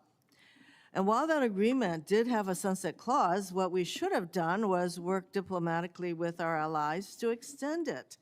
Instead, here we are, engaged in another endless war in the Middle East, no end in sight, that is driving up costs, undermining military readiness, and alienating our allies with neither a clear rationale for starting the conflict, which the president originally said, oh, well, then maybe there'll be regime change, and now he seems to have landed on preventing a nuclear-capable Iran, which was exactly what the JCPOA was intended to do. Admiral Cooper, did the president ever explain to you why he tore up the JCPOA? Senator, that's a policy matter that I would have expected anyone to discuss He never with me. explained to you why he tore up the JCPOA. He either explained it to you or he Senator, I didn't. was I'm in not a- asking you for the actual conversation, but did he happen to explain to you why he did something which led to the very nuclear crisis that we're now confronting regarding Iran and their enriched uranium? Senator, I was in a completely different assignment when this occurred 8 years ago. So apparently the president didn't have a discussion with anybody. In fact, it was a unilateral decision that he made. Now, you have vast experience, Admiral, and the Navy, et cetera. And before we attacked Iran, did it cross your mind that Iran may close the Strait of Hormuz? Senator, as you know, one of my responsibilities as a combatant commander is to generate a wide range of options with associated risks and opportunities, present those to the Secretary and the President. I think it'd be inappropriate to talk about what those specifically Well, are. I'm just asking but whether we with, always make them very comprehensively. excuse me, I'm asking whether with your experience, the thought that should we attack Iran, that they would close the Strait of Hormuz, did that cross your mind? Senator, I've transited or no? through the Strait about 100 times. I think of the Strait of Hormuz virtually every day. So is that a yes? I That think- I you think are it very has- aware that the Strait of Hormuz, the very thing that happened, that is something that you contemplated happening. I hope that is the case because with your experience, I have to conclude that you contemplated that possibility. So you did mention that our diplomats are engaged in the negotiations. Well, who are those diplomats? Senator, I really would refer to the White House, who specifically is engaged. Well, apparently the diplomats are Jared Kushner, who I don't think even works for our country, and Mr. Whitlock, Steve Whitlock, who happens to be I don't think he has a lot of experience engaging in these kinds of negotiations. So here we are. The JCPOA, which was a very intense, the results of very intense negotiations among many countries. And for us to act as though the idea of a nuclear Iran is just something that occurred to President Trump and not to his predecessors is pretty ridiculous. And in fact, we had in place a regime that was intended to do that very thing, which was to prevent a nuclear Iran. Mr. Chairman, thank you. Thank you, Senator Hirono. Senator Cotton.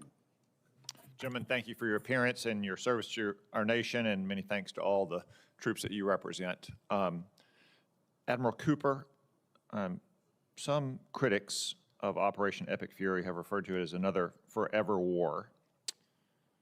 In your opening statement, in the third sentence, in fact, you say, since 1979, the Iranian regime has terrorized the region. Is it fair to say the only forever war here is the war of terror that Iran has waged against the United States and the civilized world for 47 years? I would agree that that was a sustained effort by Iran. Okay. Let's take a look in context, since my Democratic friends have wanted to talk so much about the JCPOA, about not just Epic Fury, but about Midnight Hammer as well. So where we stand today in mid-May versus where we were not even a year ago, 11 months ago. Based on your extensive military experience, do you believe that Iran posed a significant threat to the United States 11 months ago before Operation Midnight Hammer and Epic Fury? Senator, they attacked U.S. forces 350 times in the 30 months preceding Epic Fury. Do you believe that absent Midnight Hammer and Epic Fury, do you believe that threat was likely to continue to grow? Yes. Microphone, please, so we can Yes, for the sir. record. I Thank do. you. Is Iran now less of a threat than it was 11 months ago? They are significantly less of a threat.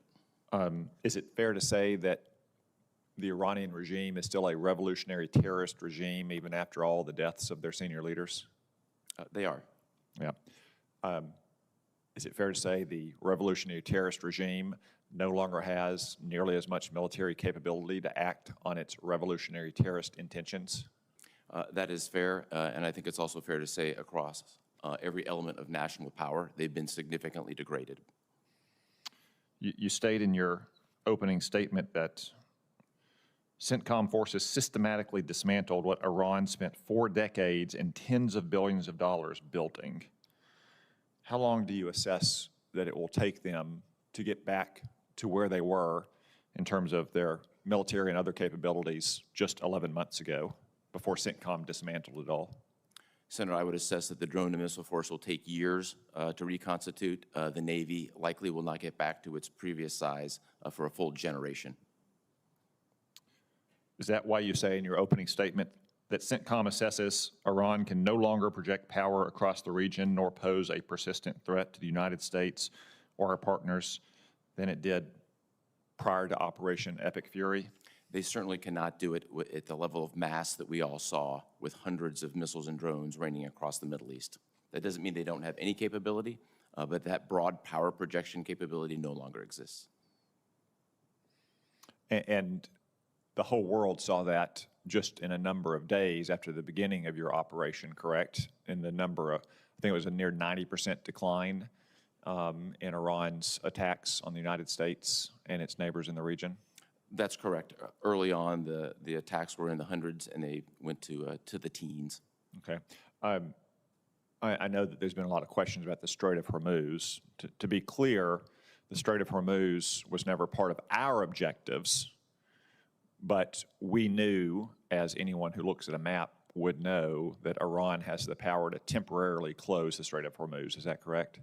That's accurate, Senator. Is it fair to say that the United States and our partners have the power to permanently open the strait? Without getting into specifics, we have the military power, yes. Could you talk to us a little bit about what the blockade in the meantime has done to Iran? Yes, sir. The blockade was implemented within 24 hours of presidential direction based on a plan that we had on the shelf. The blockade itself is designed to prevent any commerce from leaving Iranian ports going to global distribution, and any commerce from coming around the world going back to going back into Iran. There's been zero trade going into or out of Iran in the last month. And just finally, what is Iran's current ability, since it retains its revolutionary terrorist ambitions, to support its terror proxy network in the region versus where it was just 11 months ago? As we sit here today, they are unable to resource and supply Hezbollah, Hamas, or the Houthis. Chapter to be seen of what that looks like in Iraq.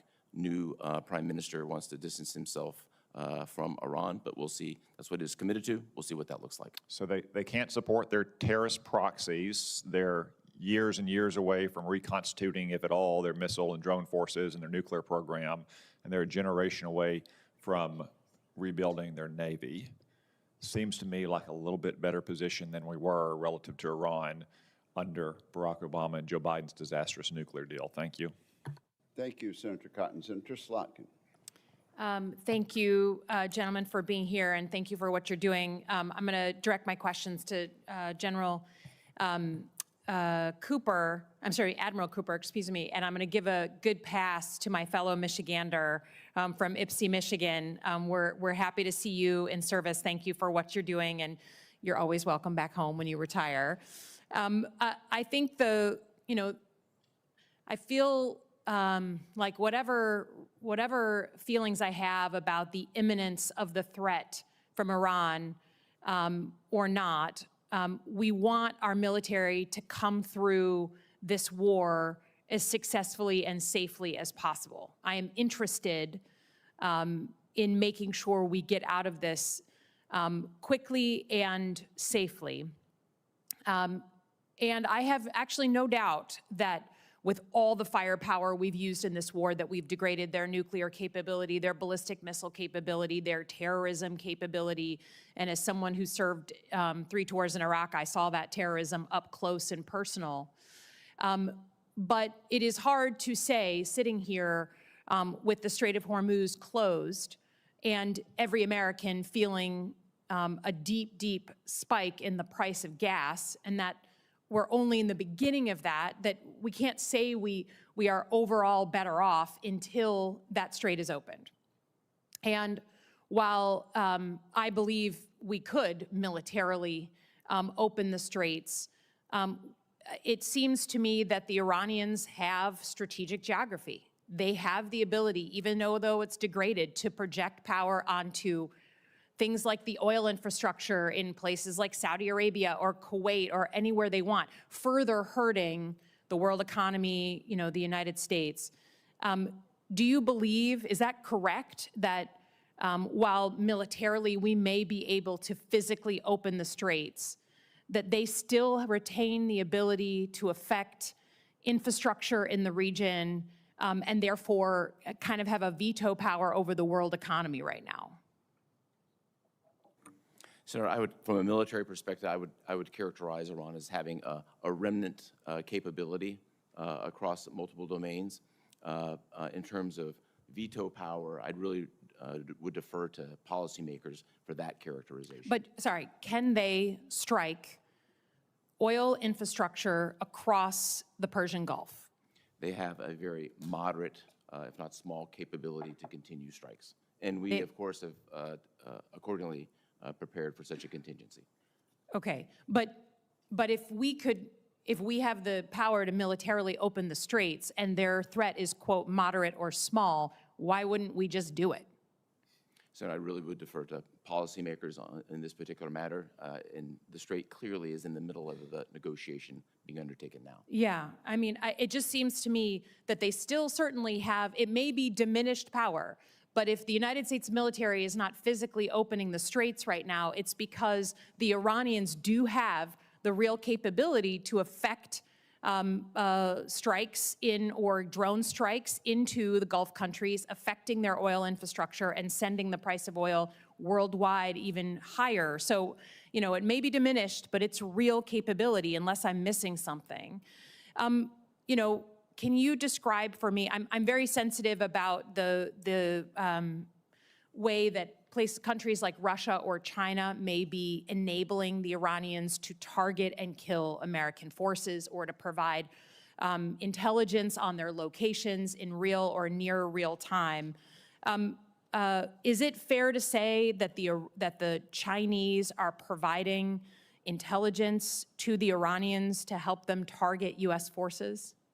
So I think best to talk about anything regarding intelligence in a classified manner. What I can say is the Iranian military is largely made up of Russian and Chinese equipment. Okay. I think, it feels like either Chinese government and or Chinese companies are helping and aiding and abetting the Iranians in providing that information. I understand we don't want to go into the details, but some of this is like out in open press. I would just say I personally feel like that crosses a Rubicon. Anytime we have another country providing that kind of intelligence to an adversary, I think that should play very heavily in our calculus and our conversations. I know the president is with the Chinese government right now, but I hope that no matter what party we're from, that's just a Rubicon. We all believe once you cross it, we're in a very different conversation, and I hope that's playing out in Beijing. I yield back, Chairman. Thank you. Senator Banks. Thank you, Mr. Chairman. Admiral Cooper, any update at all on activities in Afghanistan? Increased activity from ISIS or any other groups that concern you? Anything at all that you can tell us? Senator, just thank you for the question. Afghanistan remains on the forefront of what we're watching in terms of terrorist activity. I think best to address that in a classified forum. For right now, our partnerships in the region are suppressing that threat. Can you give any update at all for the record? No. Remains an area of concern for CENTCOM. You're tracking, paying attention to it. We're not completely ignoring Afghanistan. Remains an area of concern. We're paying close attention through a variety of partnerships. We're suppressing any threat. Thanks. Thank you for your leadership. I mean, I think this is an incredible moment. You're doing an incredible job when it comes to Iran and degrading their military, their defense industrial base. You cite in your testimony that the U.S. has, quote, delivered a long-term rollback of Iran's ability to project power in the region and beyond, end quote, damaging or destroying over 85% of its ballistic missile, drone, and naval defense industrial base and 82% of its air defense missile systems. That's pretty damn good. That's a strong statement, and I'm proud of your efforts. The NDS talks about the concept of simultaneity, in which our adversaries could undertake simultaneous aggression across multiple theaters. Does Operation Epic Fury's degradation of the Iranian military and defense industrial base reduce the problem of simultaneity? Senator, I think it remains to be seen what happens going forward with Iran. But what I think we've seen is a combination of ability for the United States to project power and influence and defeat an adversary very quickly, 38 days. The effects on other theaters, I think I would really refer to U.S. European Commander and the Pacific Command Commander. But clearly the United States is agile and we can move from theater to theater very quickly. Can you unpack this concept of simultaneity? Well, the United States Explain it to us. The United States has significant capacity. We have forces deployed around the world addressing a variety of issues. We're focused today largely on Iran, but clearly General Anderson is actioning key and critical matters in Africa. We're doing it in Europe, we're doing it in Asia, and we're doing it in South America. And We're able to do that at the same time, effectively. That's how the United States military rolls. You also write in your testimony that Iran's ability to reconstitute its military capability will, quote, depend in large part on decisions we and our partners make. What should we be doing to press our advantage? I think there's a policy component to this, Senator, and potentially a legislative component. Then there are a restricted number of countries. There's a finite number of countries that have historically had trade with Iran. Addressing those countries and what they are trading, how they're doing it, and what that looks like, I think is something we should take a look at. Yeah. Because if they don't have the parts, they're not going to build the weapons. Well put. I was very proud to see the Lucas drones deployed and used in CENTCOM. The Indiana National Guard played a really important role in testing the Lucas drone at Camp Atterbury in my state. What, if anything, can we extrapolate from the performance of our Lucas drones in other conflicts? Yes, Senator, so the Lucas drones were the United States' first opportunity to use our own one-way attack drones against an adversary. I remember well the training that happened at Camp Atterbury. I was watching it like a hawk. That training has produced additional capability that we've now employed against an adversary very effectively. What else can we learn from it? Well, there's a lot more to be learned from it. I'd love to take it in a classified setting, and particularly given where we are right now vis-a-vis Iran, I think I would just like to keep that in the classified setting. For more than a month, our warfighters in the Middle East were hammered by small drones. How can we ensure that doesn't happen again if combat operations resume? Yes, Senator, a little bit of a myth buster on this. Iranian drones are significantly capable. In the days of $35,000 Walmart-like drones, those things are behind us. Iran has a very capable drone force. We have very capably defeated it. Good. Well put. Thank you very much. That's all I have. I yield back, Mr. Chairman. Thank you, Senator Kelly, and then Senator Gillibrand. Thank you, Mr. Chairman. Admiral Cooper, General Anderson, thank you both for being here today. Admiral Cooper, I want to start with you. I've got questions for both of you, but I want to talk a little bit about the civilian harm mitigation team at CENTCOM. My understanding is that you've gone from 10 down to 1 as part of a department-wide reduction in chimmer, that their role is to try to minimize harm to civilians when we're conducting combat operations. Is that correct? You've gone from 10 to 1?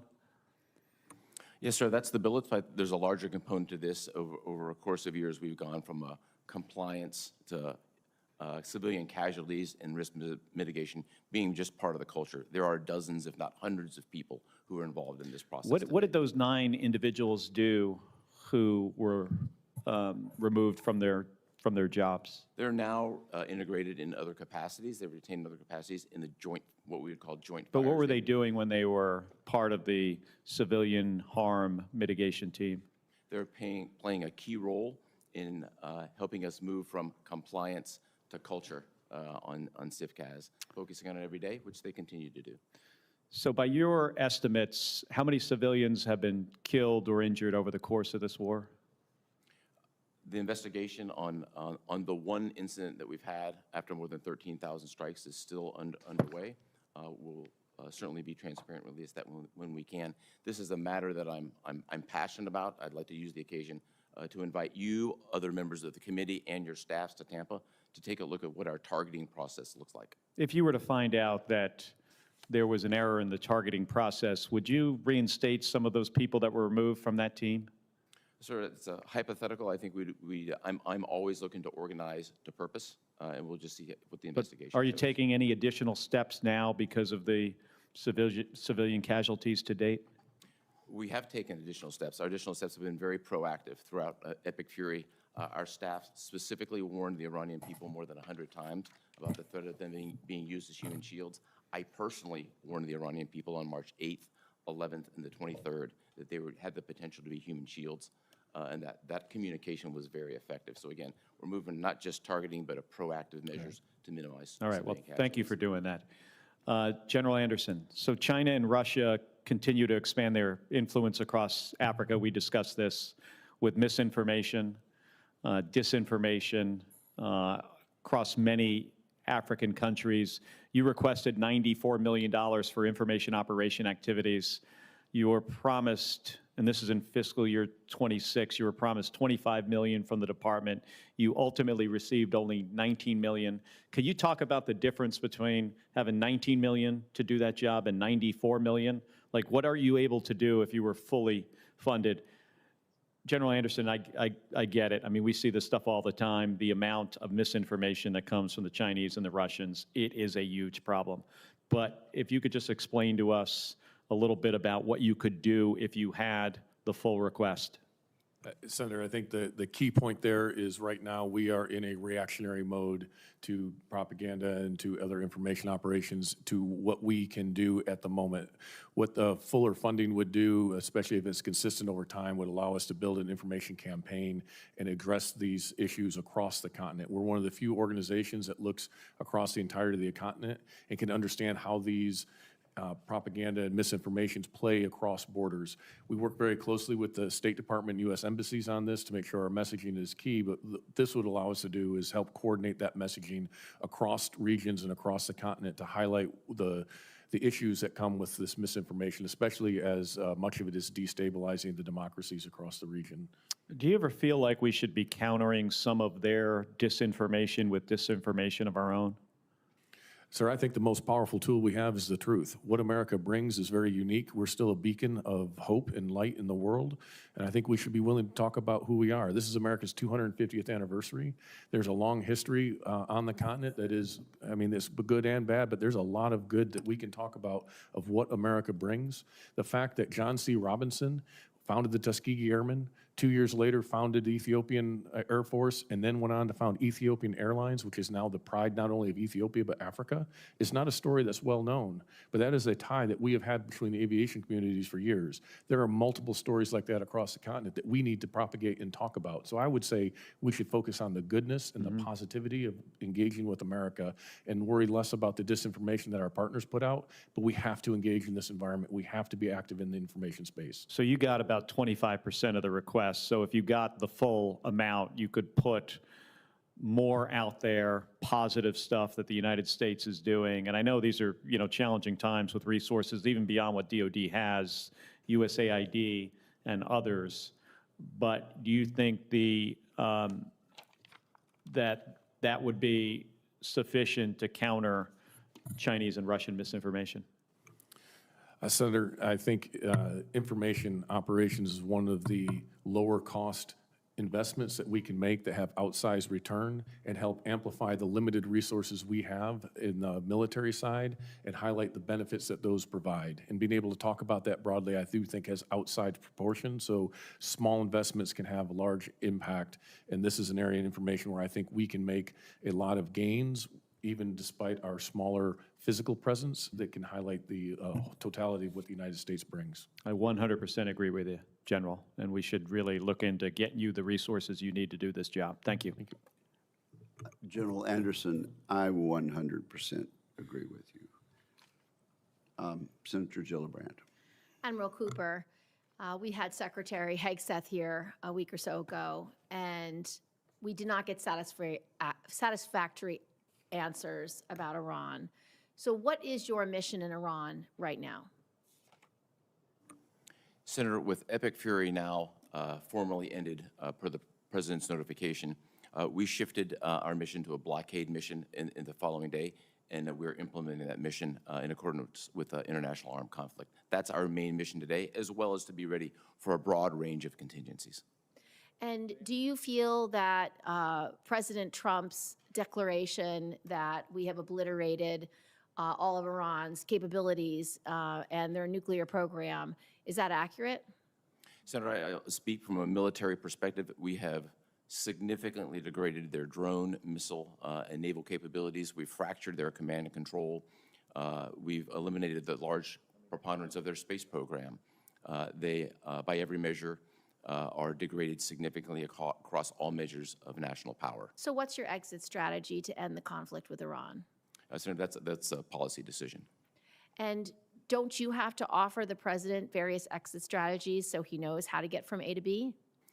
Senator, consistent with my statutory obligations, I provided a broad range of options along with risks and mitigations through the Secretary. So given your current mission, how many more days, weeks, months, years are we going to be at war with Iran? Well, as we sit here today, we are in a ceasefire, and the way ahead will be determined by our policymakers. Well, currently, we are still spending $1 billion a day on this war with Iran. And I can tell you from my New York constituents, they're furious about it because $1 billion a day could be lowering their housing costs, lowering their food costs, lowering their health care costs, lowering the cost of everyday expenses that continue to go up because of the war in Iran. With the price of gas as high as it is, the price of diesel as high as it is, it means everything that they have to buy for their families is more expensive. So we expect from our military leaders a plan about why and how long we are going to be spending $1 billion a day, and I have not seen that plan or the why from President Trump or Secretary Hegseth. So I'm hoping, as the military person in charge of operations, that you have a plan to end this war and to stop spending $1 billion a day. Senator, we have a broad range of plans and contingencies consistent with my obligation to provide that advice, both to the Secretary and the President. We've done so. Decisions will be made by our civilian leadership, and my job will be to execute them. The second concern I have, Admiral Cooper, is how we've prosecuted this war to date. We have data and information publicly available in publications like the New York Times that 22 schools have been hit, hospitals, dozens of hospitals have been hit. We have regulations. We have the law of war. We have human rights obligations. We have our own targeting requirements to avoid civilian harm and death. Have you been implementing all the laws that are required under current law to minimize civilian death? Senator, we have executed every operation consistent with the law of armed conflict. The subject of civilian casualties is a particular passion of mine. We pay attention to it. We follow all the procedures and have gone above and beyond to, in my case, personally warn the Iranian people of several instances during conflict where they were being potentially used as human targets. If they've been warned, how did we then bomb 22 schools? There's no indication that we have that has been corroborated. How many schools have we bombed? There is one active civilian casualty investigation from the 13,629 munitions. So how do you explain the publicly available information that 22 schools have been hit and multiple hospitals? There's no way that we can corroborate that. No indication of that whatsoever, Senator. There's no way you can corroborate or no indication of it? Which one? No indication. Well, the indication is what's publicly available. There is indication. Have you investigated those claims? We have not. Why have you not? If this is a passion of yours, if you believe that the civilian casualties are not consistent with the law of war and not consistent with human rights obligations that our military regularly follows with great pride and great diligence, why have you not investigated those allegations when they're publicly being made on the cover of the New York Times? I'll be happy to take a look at each instance. I Our would like a team will be able report. to do that. I would like a report from you, from your team, about whether there have been attacks that have resulted in the destruction of schools and hospitals. And if so, why? And how then, last, have you managed the 90% cut to the personnel who are supposed to avoid civilian targets? Happy to provide any report, and I would invite you and every staff member here to come to Tampa to look at the process to see exactly how it works. Thank you, Admiral. Senator Duckworth. Thank you, Mr. Chairman, and thank you, gentlemen, for being here. Admiral Cooper, the Senate received a letter from President Trump on Friday, May 1st, stating that hostilities with Iran have ended, and you just stated here that we are no longer operating under Operation Urgent Fury. Would you say that we are still engaged in hostilities with Iran, or have they ended? Consistent with the President's letter, those Epic Fury is complete. We are operating under international armed conflict rules in the implementation of the blockade. So are we engaged in hostilities with Iran, yes or no? We are not. We're in a ceasefire. The Strait of Hormuz remains blocked, right? You're engaged in a blockade, are you not? The blockade is against Iranian ports, commerce going in and coming out. It is the last thing we would want to do is blockade the Strait of Hormuz. And as we've seen in the last week, there have been instances of ships coming in and out, including our own. But under international law, a blockade is an act of war. So if you're actively blockading Iran, then you are engaged in we are currently in an act of war with Iran under international law. That a blockade is one of the definitions of an act of war under international law. Consistent with the direction we've been given, those characterizations are best done through the Department's legal counsel and the White House. It's not characterization, it's international law. It's listed. A blockade is an act of war.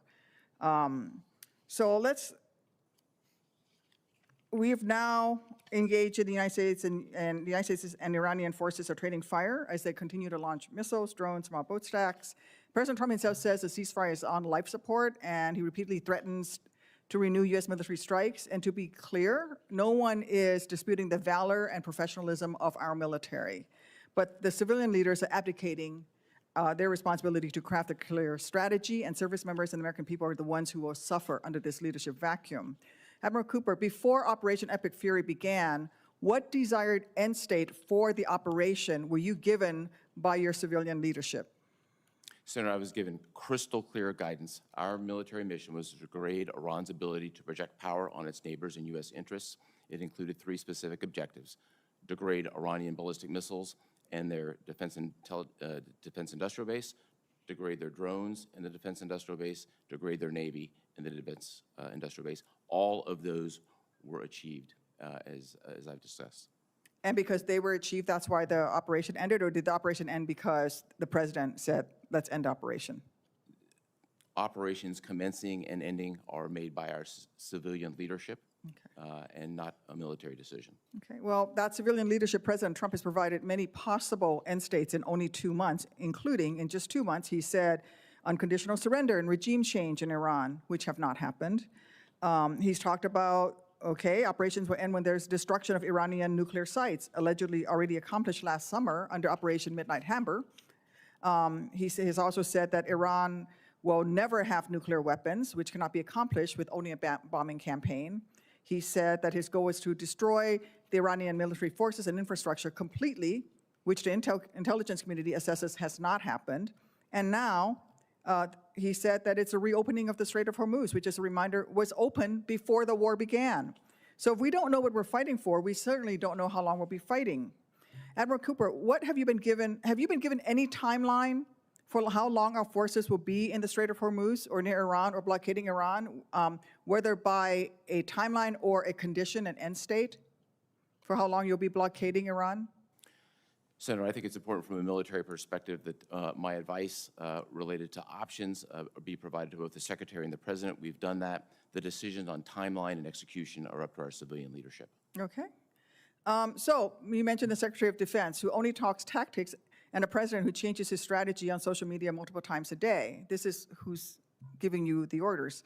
Secretary Hegseth has touted the destruction of tens of thousands of targets across Iran. He said that Iran's air defenses are flattened, his words, and its industrial base overwhelmingly destroyed, and claims that Iran's Navy is at the bottom of the sea. Every metric that the Secretary offers is one of destruction, and destruction alone is not an end state, especially not with new public reporting that U.S. intelligence officials believe Iran has operational access to most of its missile capacity, and that Iran is clearly still capable of controlling the Strait of Hormuz. Americans are not safer, our service members are at risk, prices at home are higher, and Iran has more control over the Strait and global economy than it did before this whole thing started. The American people, our service members, deserve clear answers. What does done with the war look like, and how do we get there? We have no strategy. As we saw in Afghanistan, if you don't have a sound strategy, you keep doing tactics forever. This is not your fault, but this is where we are. And Admiral Cooper, have you been asked for your advice, and under what conditions would you advise deploying ground troops for any purpose in Iran? Senator, I think it would be inappropriate to talk about any contingency planning in this particular forum. It's my obligation as a combatant commander to provide a broad range of options through the Secretary and to the President. Can you answer that question for me in the skiff at a later time? I'd be more than happy to talk about anything classified. All right. Yes, ma'am. Thank you. Thank you, Mr. Chairman. Senator Kelly. No further questions, Mr. Chairman. Sorry, I didn't mark off Senator Peters. Thank you. Thank you, Mr. Chairman. Gentlemen, thank you both for being here. And I speak for myself, and I think everybody on this panel. We appreciate the incredible professionalism of the men and women in uniform and the job that they do every day with professionalism and heroism. And thank you for doing that. But we do have a number of questions about how we win this war and end it going forward. And those are usually political questions related to political leadership. The men and women in uniform execute those orders, and they have demonstrated that they're certainly the best in the world. But Admiral Cooper, you mentioned that the current mission right now is basically the U.S. blockade of Iranian ships or ships that are transiting the Straits of Hormuz to Iranian ports. That's in response to Iran basically effectively shutting down the Strait of Hormuz before that. As you know, experts across the political spectrum and multiple administrations, political administrations, have all agreed that a war against Iran's first moves would be to mine the Straits of Hormuz to prevent tanker traffic. But despite these known risks and repeated claims that the DoD has planned, and I'm sure you have plans. I attended the War College. I've served in the Navy. There are no shortage of plans that we have. That you have plans to deal with the closing of the strait. We had 4 minesweepers that were stationed in the Middle East were just retired last year, and our remaining minesweepers were either stationed in Japan or not pre-positioned in the region. This is despite public reporting that we currently already have limited unmanned mine clearance capacity. And reports from the New York Times and Reuters has also indicated that Iran still has hundreds, if not thousands, of small boats that can lay mines or perform hit-and-run attacks on top of their existing land missiles and drones, which I'm sure they're building at a furious pace right now to restock what they have. And this is on top of existing land missiles and drones. The American people, as we all know, are already paying higher prices in the United States. Inflation is up as a result of chaotic tariffs that President Trump has put into place. And now, thanks to this war and the strait's closure, they're paying high gas prices that continue to rise as well, putting a strain on family budgets. So my question for you is, if there was advanced planning, and I'm sure there was advanced planning about the strait's closure, why were the minesweepers not pre-positioned in the region when it had been publicly reported that we already have limited unmanned mine clearance capacities? When you have a plan, usually before you execute the plan, you make sure that all your assets are in place to actually execute that plan. So it's curious that those assets were not there. Why? Senator, I think best to talk specific tactics and operations in a classified environment. What I can say here is we did have sufficient and continue to have sufficient mine clearance capability in the theater. Because it happened to not be in those 4 vessels that were decommissioned after decades of service, I think is an interesting point. The support and the ability to conduct countermining comes in a lot of different flavors, best to discuss in a classified environment. And I don't mean to get into that. I understand that totally. You don't want to do it. But it's clear that there is a concern about mines. We aren't seeing ships go through there. Commercial companies do not want to go through the straits. They're not going to put their ships at risk so they don't feel safe. To me, that speaks volumes as to whether or not it's safe, that there is a real concern there. And we know that the Iranians have significant capabilities to deal with that. You know, I asked a previous question related to strategy and really talked about von Clausewitz on war, which is, as you know, the seminal text on strategy that is taught in all the war colleges. And you know it better than I will ever know it. The concept of that is that in order to win a war, you've got to know the center of gravity of your enemy, and you have to be focused on able to neutralize that. What is the center of gravity in Iran? How are you planning? And that's a military decision as to what is the center of gravity. That's the kind of advice you would give a president. What is the center of gravity? So I really would defer to our policymakers to determine what they view from a policy perspective as the center of gravity. From a military perspective, we're focused on achieving military objectives, which is exactly what our men and women have done, and they've done it extremely well. Well, you do, as you know, and every war plan has a center of gravity that you identify, and then you work around that. So there is the war plan that we have for Iran would have the center of gravity. Why can't you share what that is? That's in the past. It's been before we knew the center of gravity in the Persian Gulf War for Iraq. Colin Powell said it was the Republican Guard troops, Iraq's elite unit there.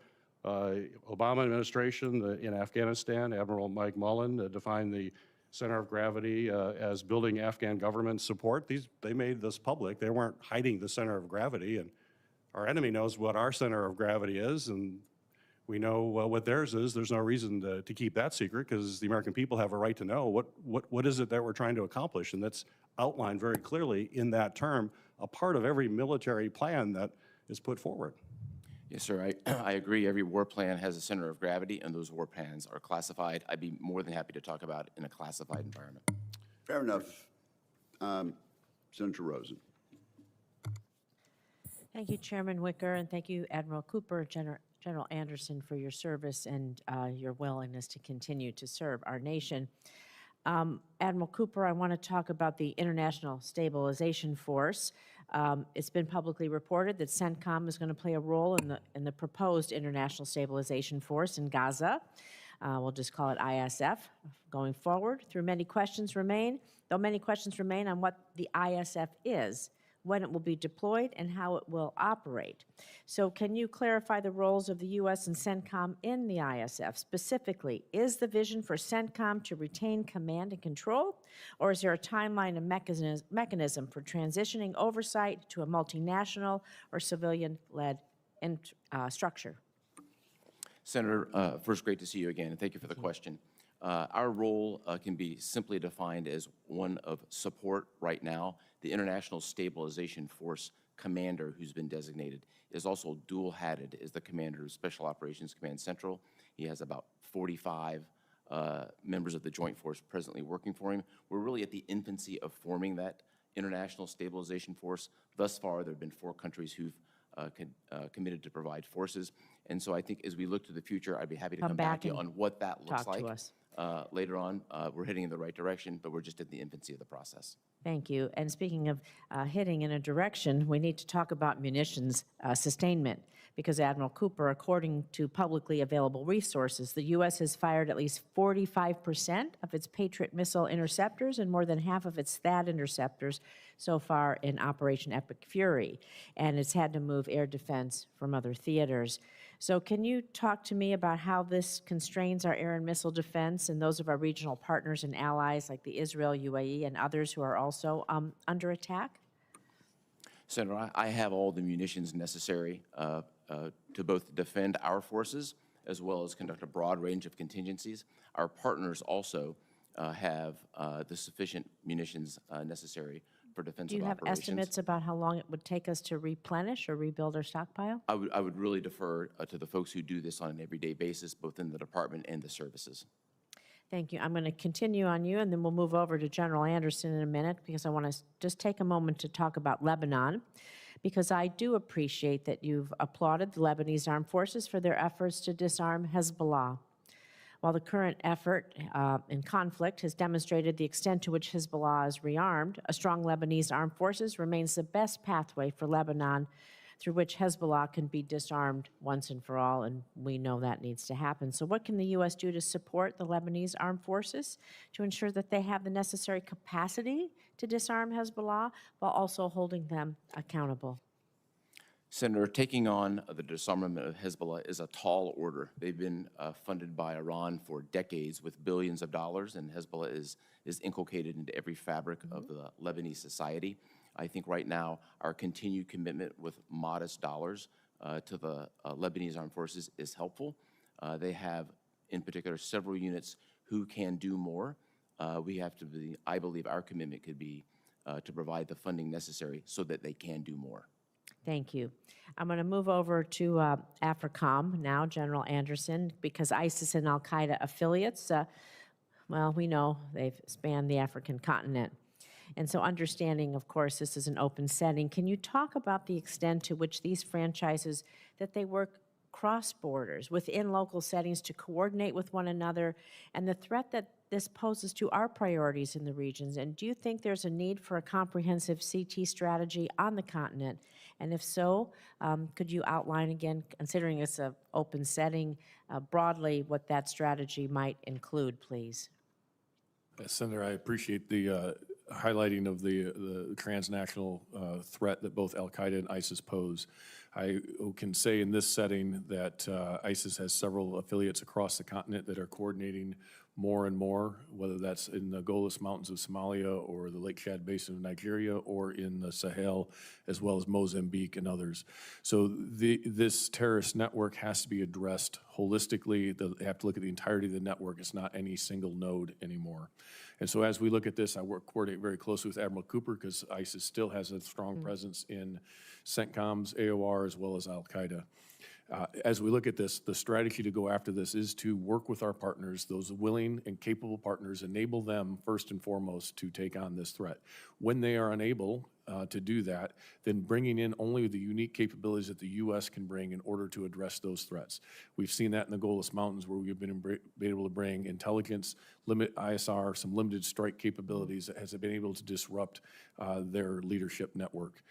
This needs to be applied across all of these areas. So investments in additional ISR, investments in expeditionary capabilities, such as in a float forward staging base like the Herschel Woody Williams, that allow us to move to the point of need at the time of need, and then the force protection requirements that are necessary to protect that force in the expeditionary area. And I would add not just the force protection as in the counter UAS and the integrated air missile defense, which are critical, but also investments in emerging technologies that allow austere medicine, forward medicine, remote medicine, automated CASEVAC. These types of things allow us to become more expeditionary in order to get after these critical threats, and only the critical threats that pose threat to the U.S., and then enable partners as able to address these common threats. So it is a multifaceted strategy. I could even go into more, I won't in this detail, but really maintaining the relationships and the engagements are equally important, and having that pragmatic approach, opening dialogue with the AES states and the Sahel again, addressing this with places like Algeria and Morocco and Libya even, who share these concerns. Building those relationships are absolutely vital, because you cannot surge trust. If the chairman would indulge me, can I have a follow-up question on the Sahel, since he brought it up? Yes, why don't you do that? Thank you. We know, you brought up the Sahel, but last month the JNIM and local militias in Mali executed coordinated nationwide offensive attacks, attacking Mali's capital, seizing the key towns, killing the Malian defense minister. Though these attacks were greater in scale, intensity than any other since 2012, and to clearly demonstrate the attackers' ability to strike against an expansive geographical area. So you're talking a little bit about the Sahel, but the permissive environment in the Sahel that's making these attacks possible, and what more can you do? Would you like to add, if you want to speak a little bit more about instability there? I would, there are a few things I would like to add in this setting. I can talk to you more in a classified setting that would be highly appropriate to this. But to your point, there is no effective external counterterrorism effort in the Sahel right now. The Russians have claimed to do that, but we saw that they had to withdraw from Kidal. We're unable to defend against that threat there. They are providing some limited support, but we do not see the same Western presence. Because of that, then how do we enable the partners, the other nations that are there? How do we look at expeditionary capabilities again that we can result in this? One of the key areas that we would need some assistance with is the authorities and ability to bring in and experiment with emerging technologies, whether that's in the surveillance and ISR type of technologies or in other over-the-horizon type capabilities, like I mentioned with the medicine and others, in order to reach, when there is a threat that threatens the homeland, to be able to reach it and take care of it, but more importantly, continue to enable the partners to address the threats in their local areas, and a lot of that's through intelligence sharing. I would be happy in a classified environment to talk in more depth. Thank you. I appreciate that. Thank you, Admiral General. Thank you, Chairman Wicker. Thank you very much, Senator Rosen, and I'm glad you brought up Lebanon and Hezbollah. So I'm going to take another round, Admiral Cooper. And to stop me when I'm wrong, on March 2nd of this year, Hezbollah attacked Israel in response to Operation Epic Fury. Is that correct? That's correct, sir. According to Israel's foreign minister, Hezbollah has fired 10,000 missiles, rockets, and drones at Israel during the past 2 months. Is that correct? I believe that's correct, sir.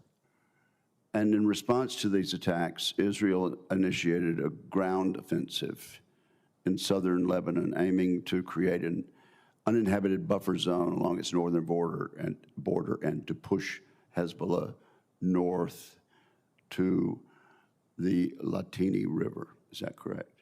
That's correct, Senator. To enable this operation, the Israeli military ordered the evacuation of southern Lebanon, displacing over 1 million people, nearly 20% of Lebanon's population. That is also correct. I don't know that that number specifically is correct, but the concept of the evacuation is correct.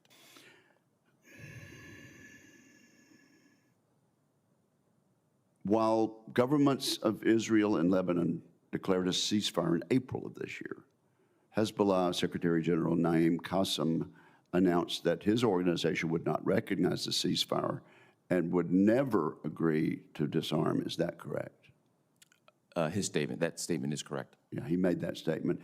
Hezbollah then continued to fire projectiles into Israel, and Israel has continued to strike Hezbollah positions in southern Lebanon. That's also correct, isn't it? That's correct, sir.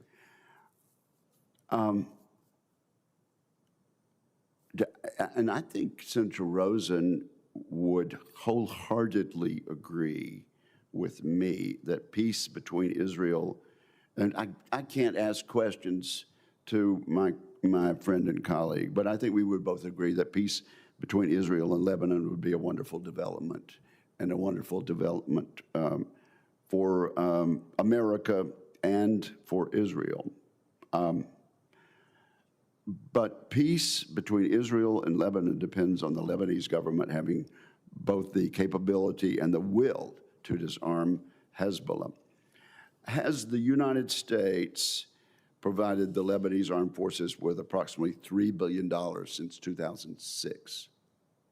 So I'd have to take that specific volume, that a lot of specific money. number for the record and follow up. But we have been providing aid for 2 decades. Is it fair to say that the primary goal of U.S. support for the LAF, the Lebanese armed forces, was to counter Hezbollah? Yes, sir. And from 2006 until 2023, is it accurate to say that Hezbollah's rocket and missile arsenal grew from 2006 to 2023 from approximately 9,000 rockets and missiles to 150,000? As a result of decades and billions of dollars of Iranian support, that's correct. Israel's foreign minister alleges that Hezbollah fired more than 10,000 projectiles at Israel since the beginning of March of this year. In light of the Lebanese armed forces inaction, was Israel's offensive into southern Lebanon militarily necessary if Hezbollah's attacks were going to be countered? Was there another way to do that? So I would really defer to Israel on intent and effectiveness, but just as a general statement. Militarily necessary, though. There are, it is an option among options, of which there are few, to deal with the Hezbollah problem. I appreciate Senator Rosen bringing this up, and it just would go back to the central point. It would be a tremendous achievement for Israel, Lebanon, the United States, and the Middle East if Hezbollah could be eliminated and allow the Lebanese people and the Lebanese government to resume the happy relations that we once had and strive for between the United States and Lebanon. Would Senator Rosen have any further questions? Then this concludes today's hearing. I want to thank our witnesses for their testimony, and I would acknowledge that many of the arrows aimed at these two witnesses were better aimed at people in the civilian leadership who, according to our great Constitution and our principles dating back to George Washington, are in control of policy. And I would commend these two military veterans for adhering to that constitutional principle. And with that, I would inform members that questions for the record be due to the committee within 2 business days, and we are adjourned.